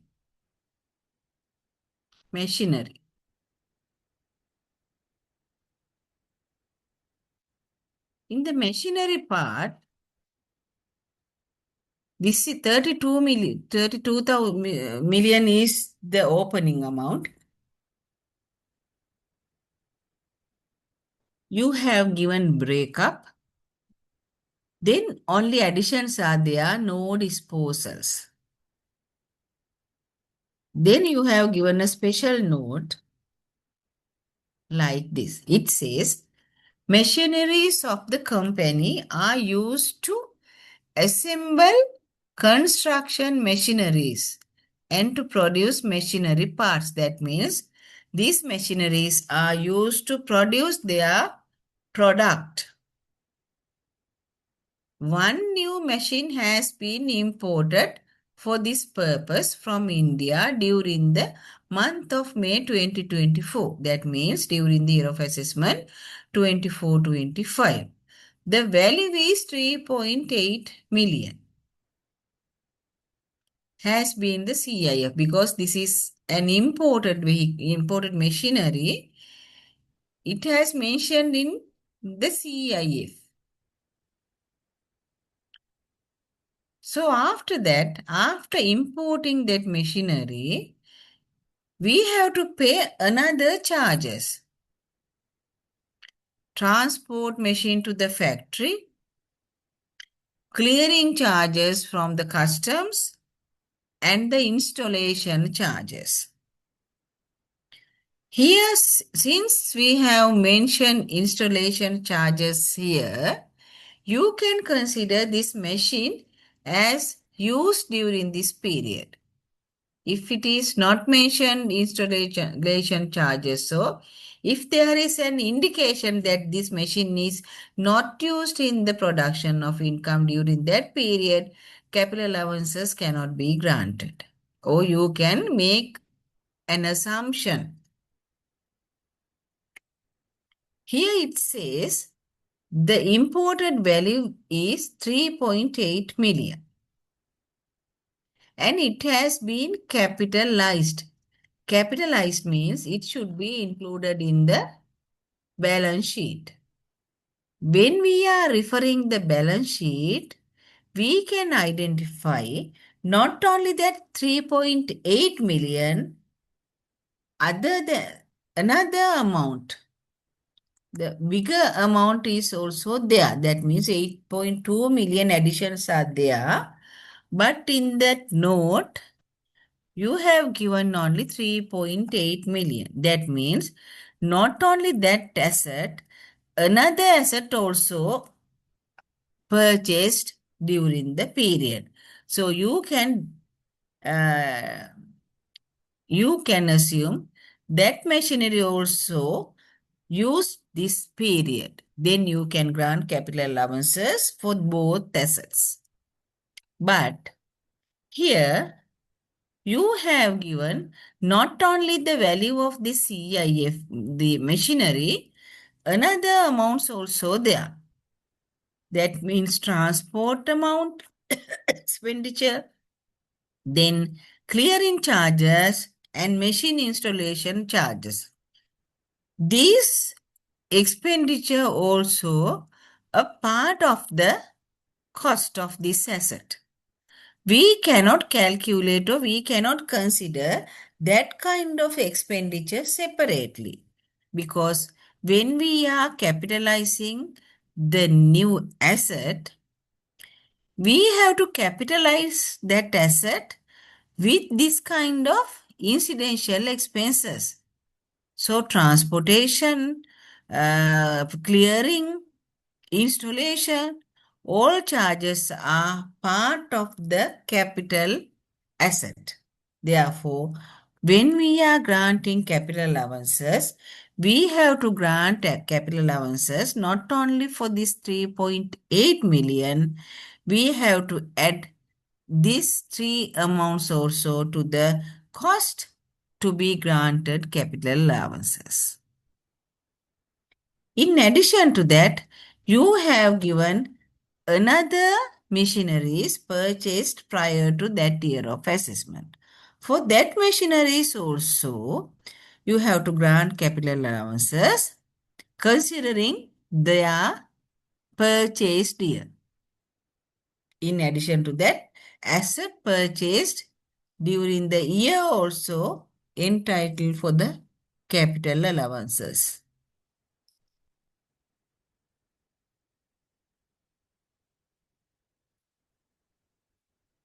Then office equipment. Office equipment also purchased during the period. Here you can see it. Office equipment addition is 3.2 million. To that 3.2 million and for the opening balances, if still written down value is available, then you can grant capital allowances. You have to calculate from the first year of assessment to the current year of assessment to determine whether capital allowance are allowable or not, because only 5 years period we can grant capital allowances for the assets other than buildings and milking machines. For the milking machine, period is 2 years. For the buildings and structures, period is 20 years. Considering based on the classification of the asset, we can grant capital allowance. Then we can move to the next one, that is a motor vehicle.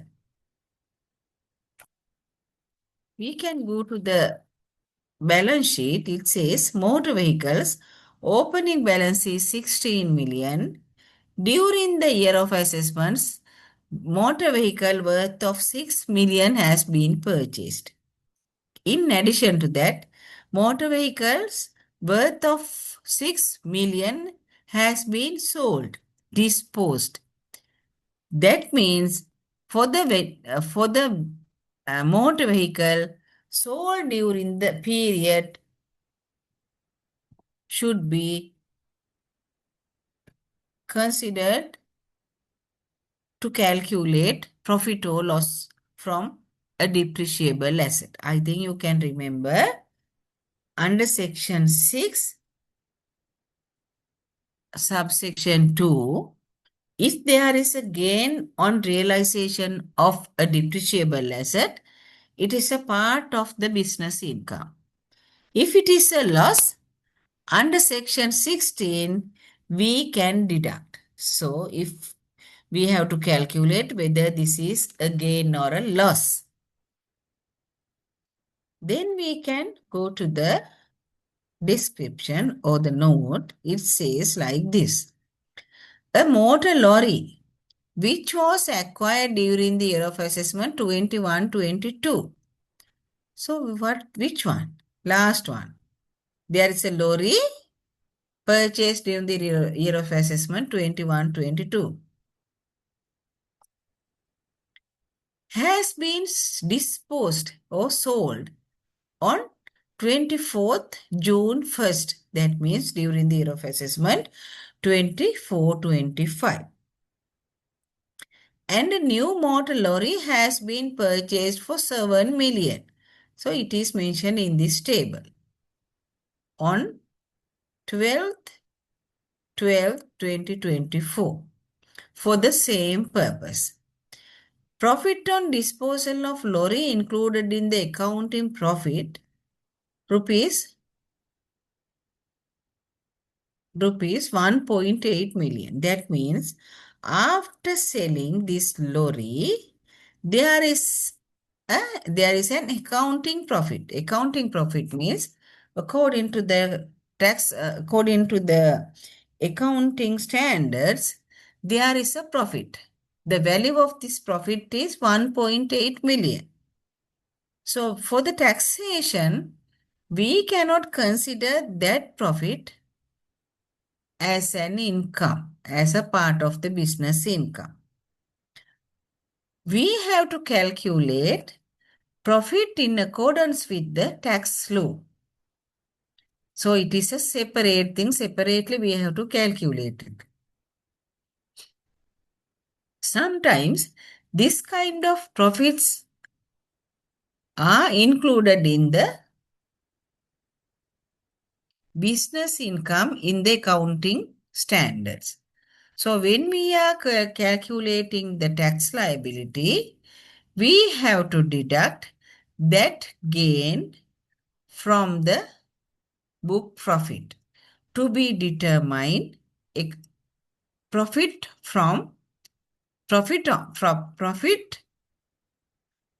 in accordance with the tax law. First of all, we have to remove book profit from the book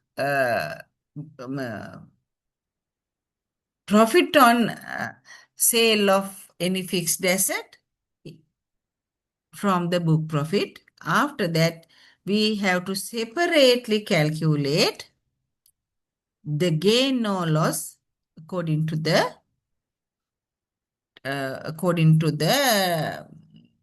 income tax law.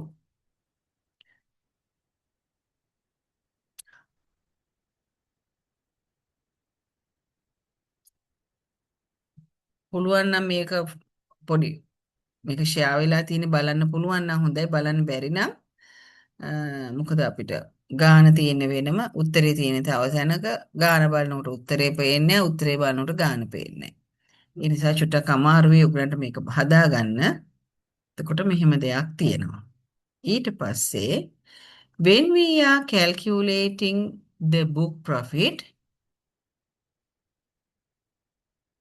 it was done in separate way, but for the calculation of tax profit, it should be done in different way.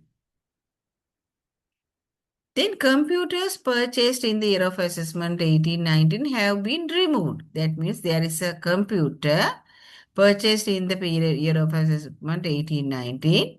Value is 2 million. That was removed from the books and no scrap value. If there is no scrap value, that means we can remove from the book. So for the balance assets, we have to grant capital allowances. හරි. ප්‍රශ්න තියෙනවා නම් අහන්න අපි උත්තර බලනකොට ආයෙත් මේ ගැන ටිකක් කතා කරමු. මේක පුළුවන් නම් ෆෝන් එකකින් හරි ෆොටෝ එකක් ගහ ගන්නවා නම් එහෙම කරන්න. හරි. ප්‍රශ්න තියෙනවා නම් අහන්න. නැත්නම් අපි මූව් වෙමු ඒ ගානට. උත්තරේට යමු.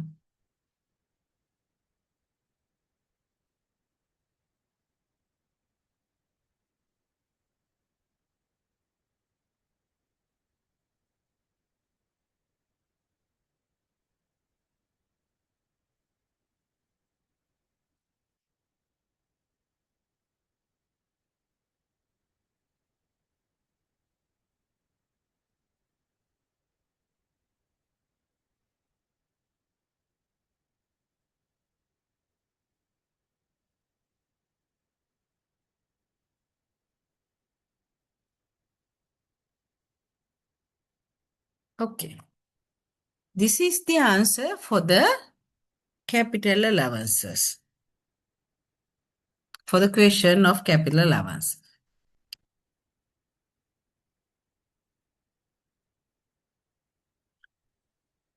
Disposal land used for business. So I identified that land as a business asset because that land was used to put some dilapidated machineries. That means not used, broken, dysfunction machineries. Therefore, I calculated it like this. So you have plus column and minus column. Then sale proceed is 18,000 and the cost is 10,000. The difference between 18,000 and 10,000, that is 8,000. Formulas are there. I have already shared this document with Ms. Kalhari. So I think she has already shared it with you also. එතකොට මේ formula එකට ගිහිල්ලා ඔයගලන්ට බලන්න පුළුවන් calculation එක කරලා තියෙන විදිහ. Then for other lands means total opening value is 60,000, sold only 10,000, so that there is a balance land. So you have to calculate that balance amount, and since it is a land, no capital allowances are granted. That is 50,000 land is there, no capital allowances. Then around that land, there was a wall, that is a newly constructed wall. For that wall, we consider it as a structure. Therefore, we can grant capital allowance for that structure. The cost is 6 million. We can divide it by 20, then 300. Then we can move to the buildings. For the first one is store. For that store, we can grant capital allowances because it is purchased during the year of assessment 24-25, and we can consider we use that store during that period. So we can grant capital allowances. The next one is factory. Purchased during the year of assessment 2021. So it is a constructed one. It doesn't matter whether it is constructed or purchased after 2018-19 year of assessment. But prior to that, we had to consider whether that is a purchased one or a constructed one. So this is a factory. Then we can grant capital allowance. The next one is a showroom. It was a purchased building. According to previous law, only buildings constructed by that person were entitled for the capital allowances. So this building was not a constructed one, but a purchased one. Therefore, it is not a qualified building for the capital allowances. That is why I have not given capital allowance. Then the next one is factory. That is in the year of constructed in the year of assessment 2021. After the year of assessment 18-19, even though that is constructed or purchased without considering whether it is constructed or purchased, capital allowances can be granted.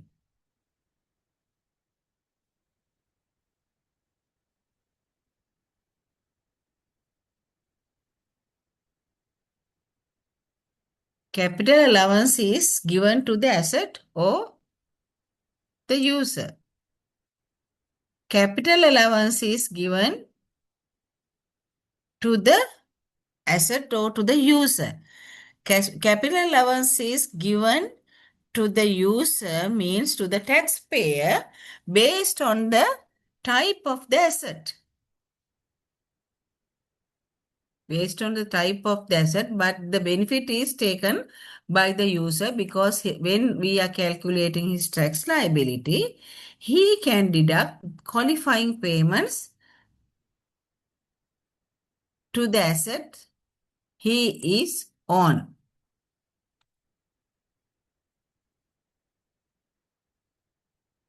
Can an asset claimed multiple times? No, multiple times means we can grant capital allowances for a specific period. That is why we are dividing it from that specific period. It means the cost.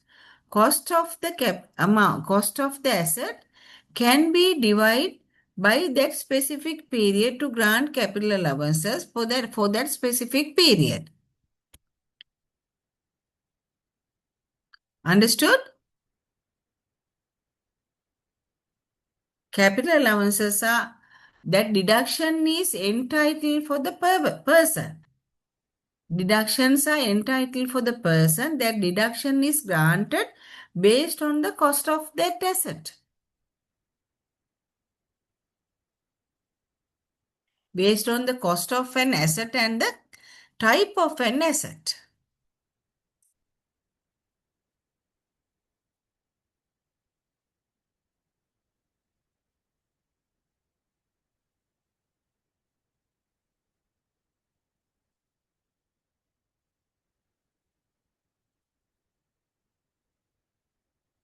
Yes. Asset A is used by me for 5 years and capital allowance is fully claimed. Then I sell it to you. Can you claim for the same asset? Yes, because we are different persons, different individuals. You can purchase an asset, you can use it for the certain period, then you can do for that period you can claim capital allowances, but you should use that asset for the purpose of production of business. Otherwise you cannot claim capital allowances. So after using that asset you can sell it to another person. Then again, he pays some money to purchase that asset. So that is two different individuals, not only one person, but individual. So for the cost I incurred for that asset is the base for the capital allowance, not the total amount. For an example, suppose I have purchased a machine for 1 million, but after I fully claimed capital allowances means after I used 5 years period, I am going to sell it. That means it is already depreciated, but still that new person can use it. So he may purchase that not for 1 million, sometimes for 500,000, because that is not the original one, that is a used one. But that 500 is the cost of that asset in the hands of that new person, new individual. So he paid money to purchase that. To that amount, we can grant capital allowances because we are again going to use that asset for another period.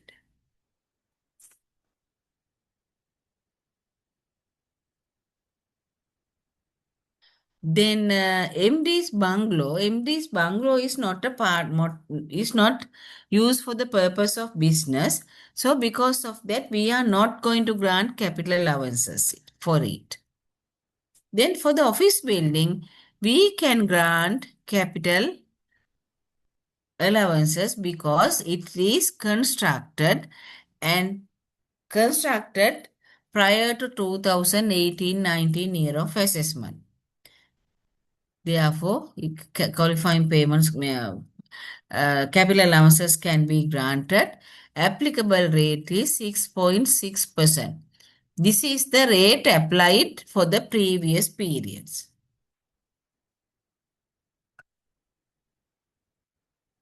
Then we can move to the machinery.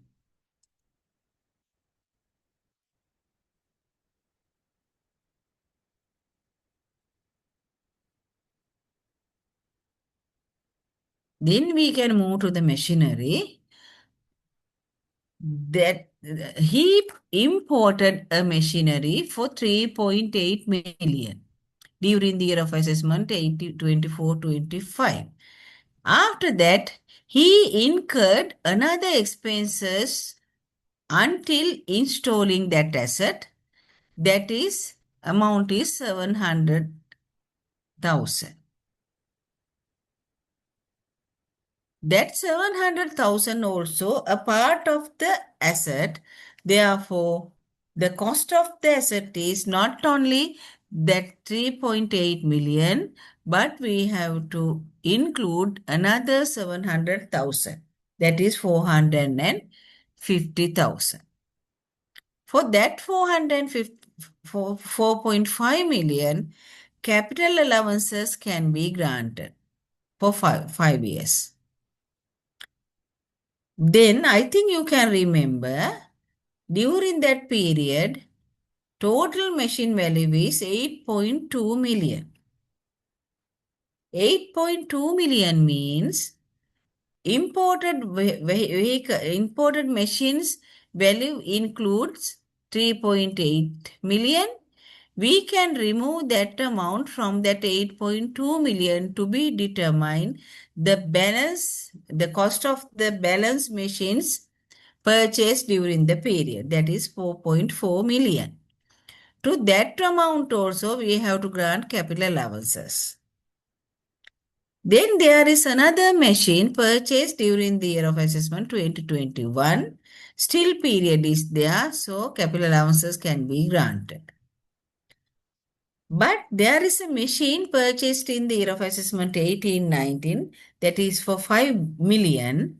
From 18-19 up to 24-25, total period is already finished. That means only 5 years period can be granted. 5-year period is already lapsed. Therefore, that is fully depreciated. Again, now we cannot grant capital allowances. In the next, after that, another 17,000 machines also they are purchased in 17-18 period. For the assets purchased prior to 18-19 period, that means up to 17-18 period, applicable depreciation rate was 33.333. So we can grant only that percentage for the assets purchased prior to that date. So 33.333 means that is fully depreciated. Then office equipment, 3.2 million is there during the period it is purchased. Capital allowances can be granted. Another 4 million in 2021 and another 4 million in 18-19 period. So for the office equipment purchased in the 18-19, capital allowances are already fully granted. So now we cannot grant capital allowances for the 24-25 year of assessment. Then we can move to the motor vehicle. Then we can move to the motor vehicle.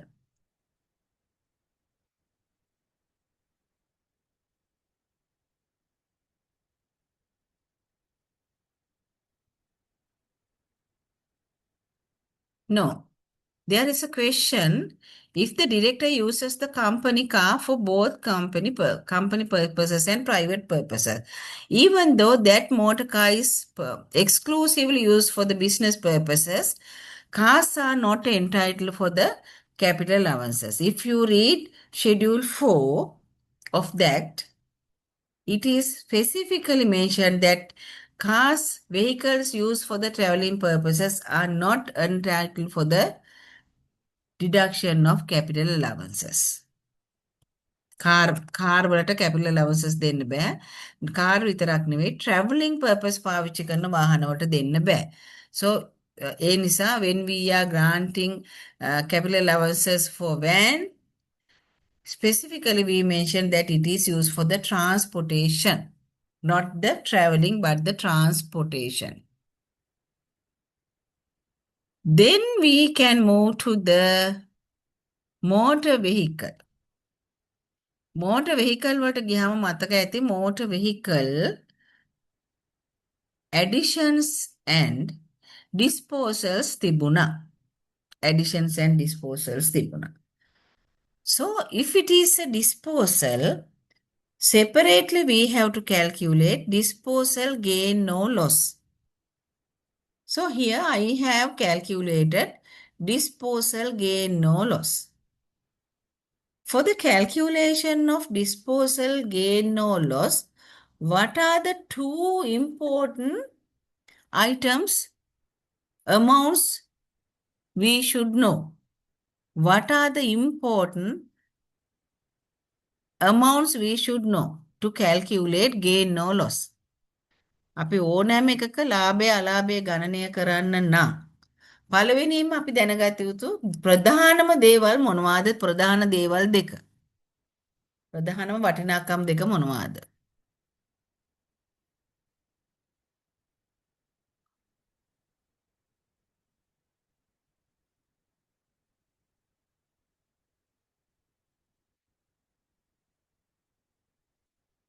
Sales value. Yes, sales value. The next one.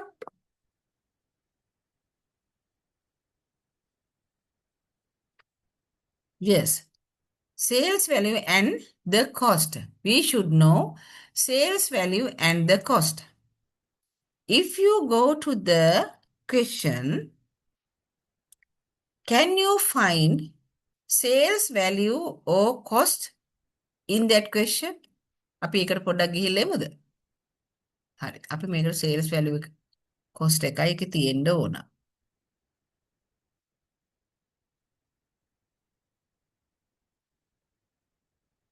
No, no, no, no. Don't worry. No.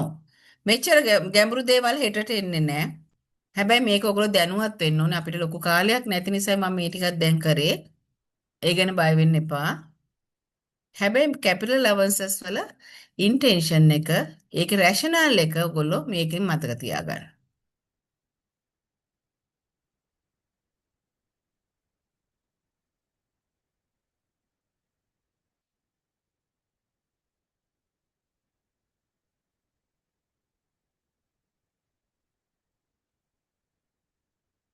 හරි. This is the question. It says motor vehicles opening 16, addition 7, disposal 6.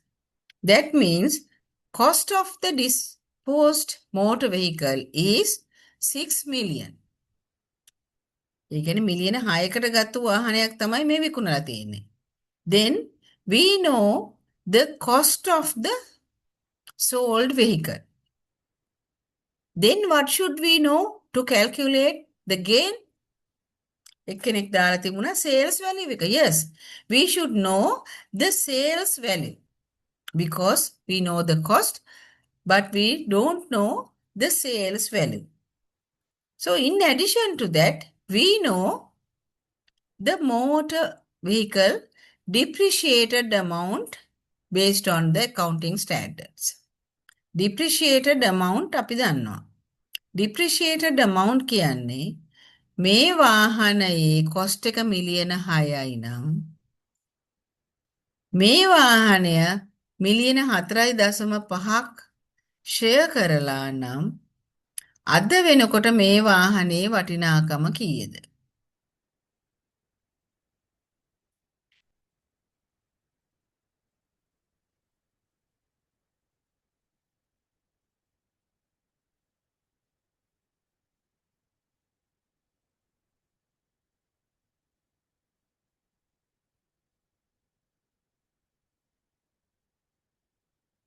ඒ දෙක බලලා තමයි අපි ඉතුරු ටික හොයාගන්නේ. ඊට පස්සේ මේ ගානේ කොහෙවත් තියෙනවද බලන්න මෝටර් වෙහිකල් ගැන කියන තැනක අර මෝටර් වෙහිකල් එක විකුණලා කීයක් හම්බුණාද කියලා. Lorry which was acquired during the year of assessment 21-22 has been disposed and a new motor lorry has been purchased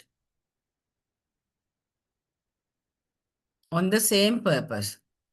අලුතෙන් එකක් ගත්තා කිව්වට same purpose එකට මේ ගානම දීලා ගත්තා කියලා කොහෙවත් කියලා නැහැ. එතකොට profit on disposal of lorry included the accounting profit. හැබැයි මේ ලොරිය විකිණීමෙන් ලැබුණු ලාභය දීලා තියෙනවා. ලොරිය විකුණලා හම්බුණු ලාභය දීලා තියෙනවා. ලොරියේ cost එක දීලා තියෙනවා. Can we calculate the sale proceed of this vehicle using these 2-3 values? අපිට පුළුවන් ද calculate කරන්න එක? ලොරියේ sales value එක calculate කරන්න ඕනේ profit එක හොයන්න. We have not given the profit. We have not given the sales value. We have given the profit, accounting profit. We have given the cost. We have given the accounting depreciation. Using that 3 values, can we calculate the sales value? What is the formula? Sales value minus written down value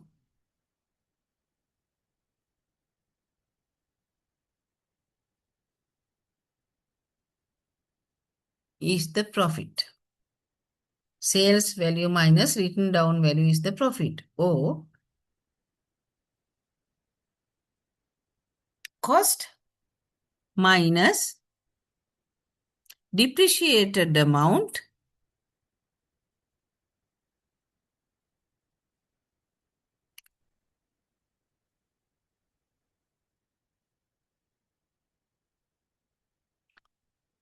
cost minus depreciated amount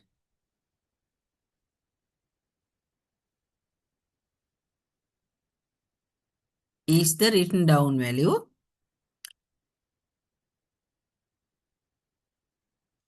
To that written down value, if we add profit, then we will have the sales value. අපිට තියලා තියෙන ඉලක්කම් තුනයි. මේ ඉලක්කම් තුනෙන් අපි හොයාගන්න ඕනේ මේකේ sale price එක. කොහොමද sale price එක හොයන්නේ? Okay. Now we can move to the answer.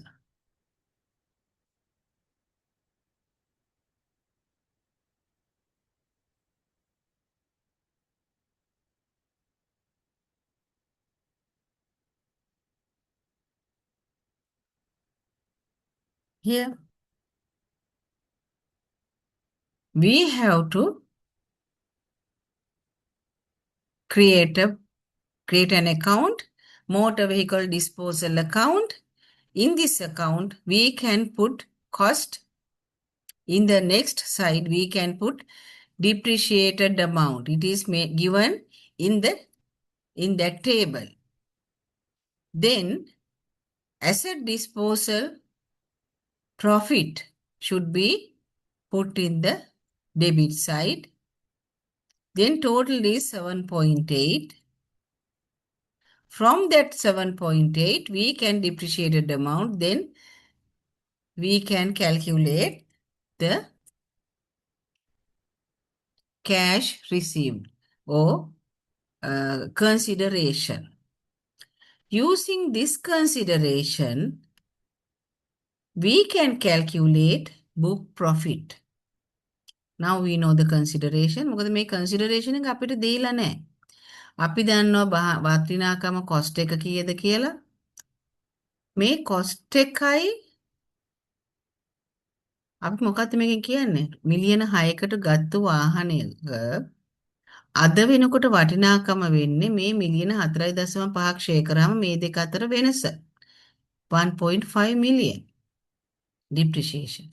A 1.5 million වලට වටිනාකමක් තියෙන වාහනයක් විකුණලා මම ලක්ෂ 18ක ලාභයක් ලබනවා. එහෙමනම් මම කීයටද වාහනේ වික්කේ? මේ අපි පුංචි කාලේ ඉගෙන ගන්න සරල ගණිතය. ලක්ෂ මිලියන 6ක් වටින වාහනයක් මම කාලයක් තිස්සේ පාවිච්චි කරනවා. ඒ පාවිච්චි කිරීම නිසා ඒක මිලියන 4.5කින් වටිනාකම අඩු වෙනවා. එහෙමනම් අද දවසේ මේ වාහනේ වටිනාකම කීයද? ඒ වටිනාකම මිලියන 6න් මිලියන 4.5 අඩු කරාම අපිට එනවා මිලියන 1.5ක්. මේ මිලියන 1.5ක් වටින වාහනේ විකුණලා මට හම්බෙනවා ලක්ෂ 18ක ලාභයක්. ඒකත් ගානෙම දීලා තියෙනවා. එහෙමනම් මං වාහනේ විකුණලා තියෙන්නේ කීයටද? අන්නේ සරල ගණිතයෙන් තමයි මම මේ වාහනේ විකුණපු වටිනාකම හොයාගත්තේ. ඒක හොයාගත්තට පස්සේ ඒ විකුණු මිලෙන් අඩු කරනවා tax purpose එකට profit එක සෙවීම සඳහා written down value එක. එහෙනම් හීන වූ වටිනාකම. හීන වූ වටිනාකම කියන්නේ මේ විකුණලා මිලදීගත් මේ විකුණපු වාහනේ බදු කාර්යය සඳහා කොච්චරක් වටිනවාද? මේ කලින් හදලා තියෙන accounting profit එකටනේ. හැබැයි බදු වෙනුවෙන් මේකේ වටිනාකම කොච්චරද? ඒක හදන්නේ කොහොමද? cost එක ගත්තා. cost එක ගත්ත දවසේ ඉඳලා කොච්චරක් මේ වෙනකොට depreciation දීලා තියෙනවද බලනවා.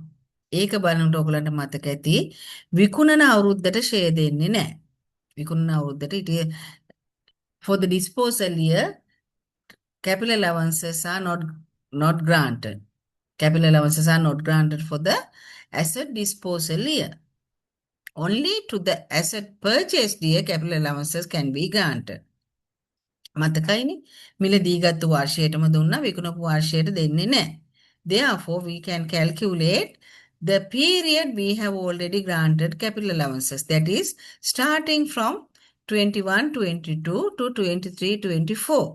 Even though now we are in 24-25th year of assessment, since we are not granting capital allowances for the disposal year, we have already granted only for 3 years. So for that 3 year, what is the amount we have granted as capital allowances? That is 3.6 million.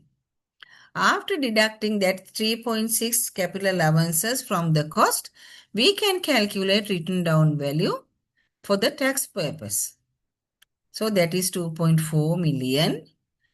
After deducting that 2.4 million from the uh, sale proceed, as we calculated based on that accounting details, it is the profit of sale of that lorry. We call it accessible charge.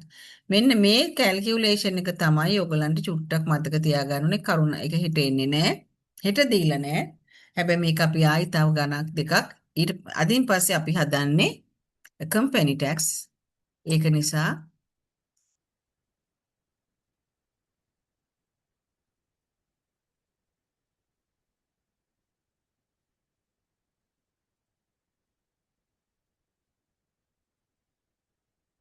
yes, I can explain section 14, but today we don't have time. I have to explain it with the example. So when we are calculating tax liability of a company, because that is common for individuals and companies, we will do it. මට මතක හැටියට ඔයගලන්ට section 14 වලින් මුකුත් දුන්නේ නැහැ මේකට. section 14 මේකට apply වෙනකොට ඒක example එකක් එක explain කරන්නම් ඊළඟ දවසේ. Then for balance vehicles, we can grant capital allowances. Here for the van, we assumed used for transportation. That is why capital allowances were given. After that, we have computers. For the computers, we can grant capital allowances.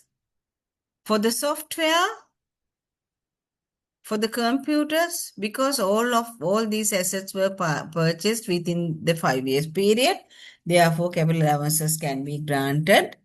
But for the desktop purchased in the year of assessment 1920 and the computer, removed computer purchased in the year of assessment 1819, capital allowances are fully granted.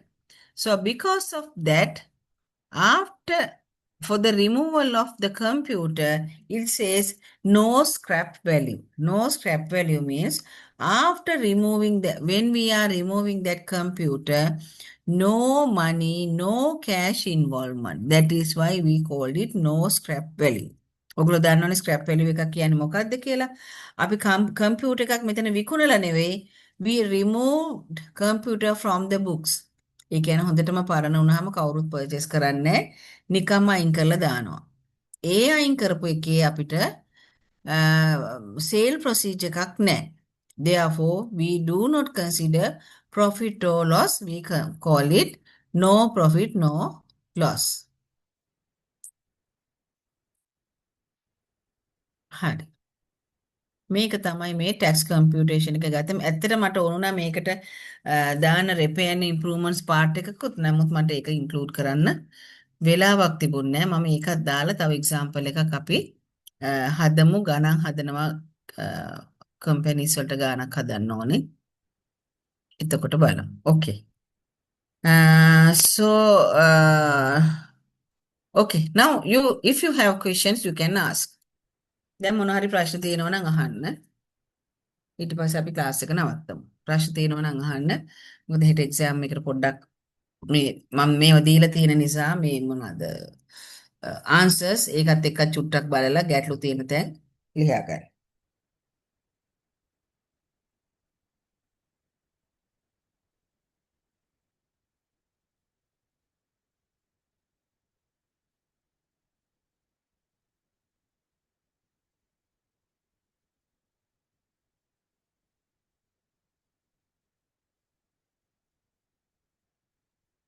මට මේ ගානේ තව තැනක් කියන්න අමතක වුණා.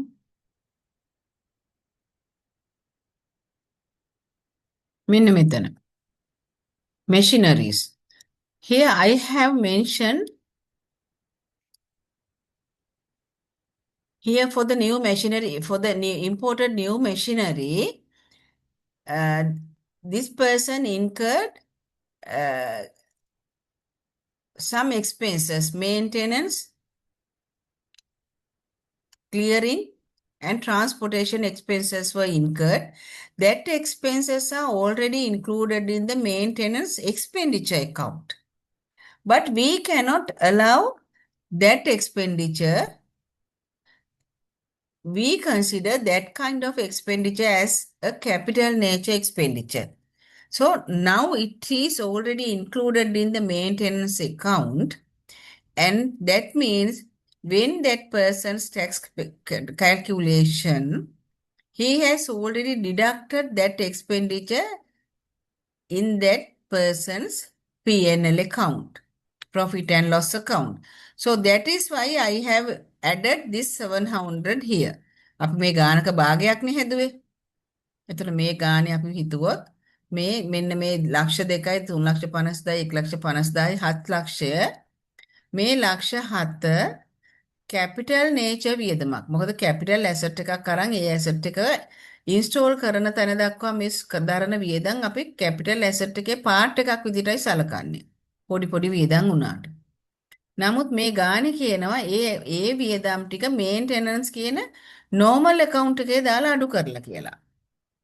ඒ අඩු කිරීම වැරදි නිසා තමයි I have already added that 700 here. And in addition to that, I added that 700 to the capital and capital allowances granted. එතන මේ 700ත් එකතු කරලා තමයි මේ 400 4,500 ගණනය කරලා capital allowances දුන්නේ. Okay.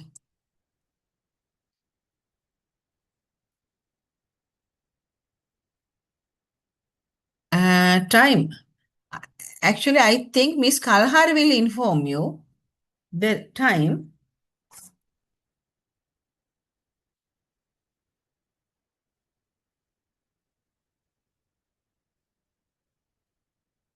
Miss Kalhar will inform you the time for the exam.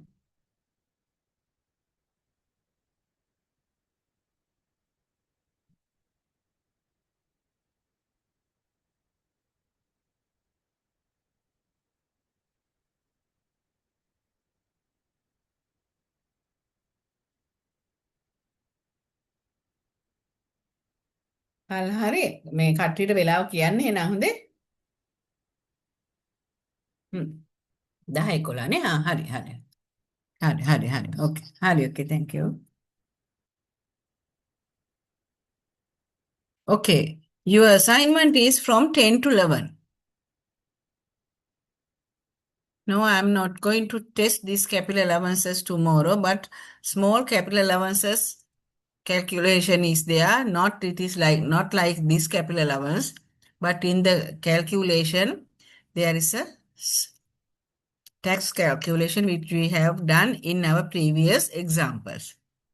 අපේ කලින් example වල ඉච්චර ලොකු tax මේව තිබුණේ නැහැ capital allowance calculation.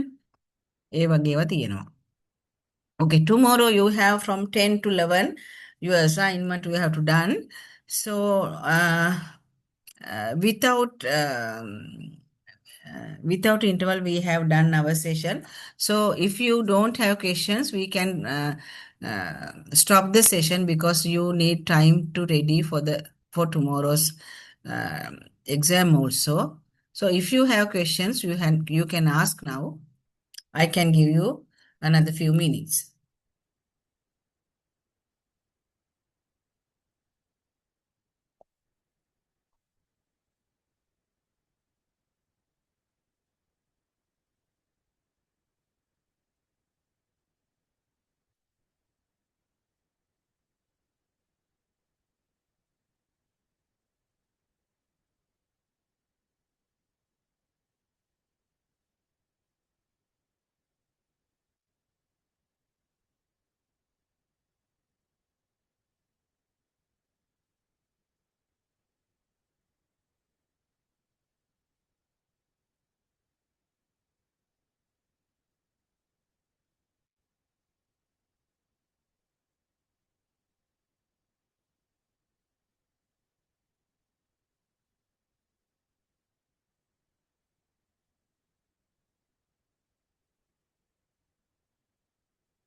Okay, it seems no questions.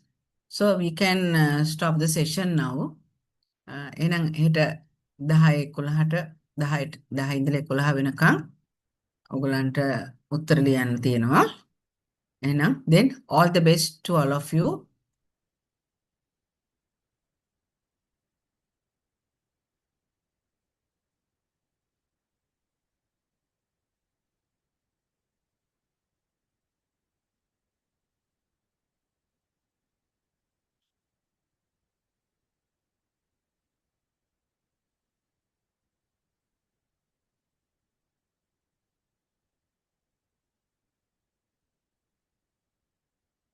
If the company provided the rental place to the director, the agreement signed in the name of the director. The company has made monthly payments. If the company does not calculate non-cash benefits, whether the said accommodation is exempt from tax. No, it is not exempt from tax. It should be taxed in the hands of the director. If it is taxed in the hands of the director, then it can be allowed as a deduction. If it is not, it is a disallowed expenditure.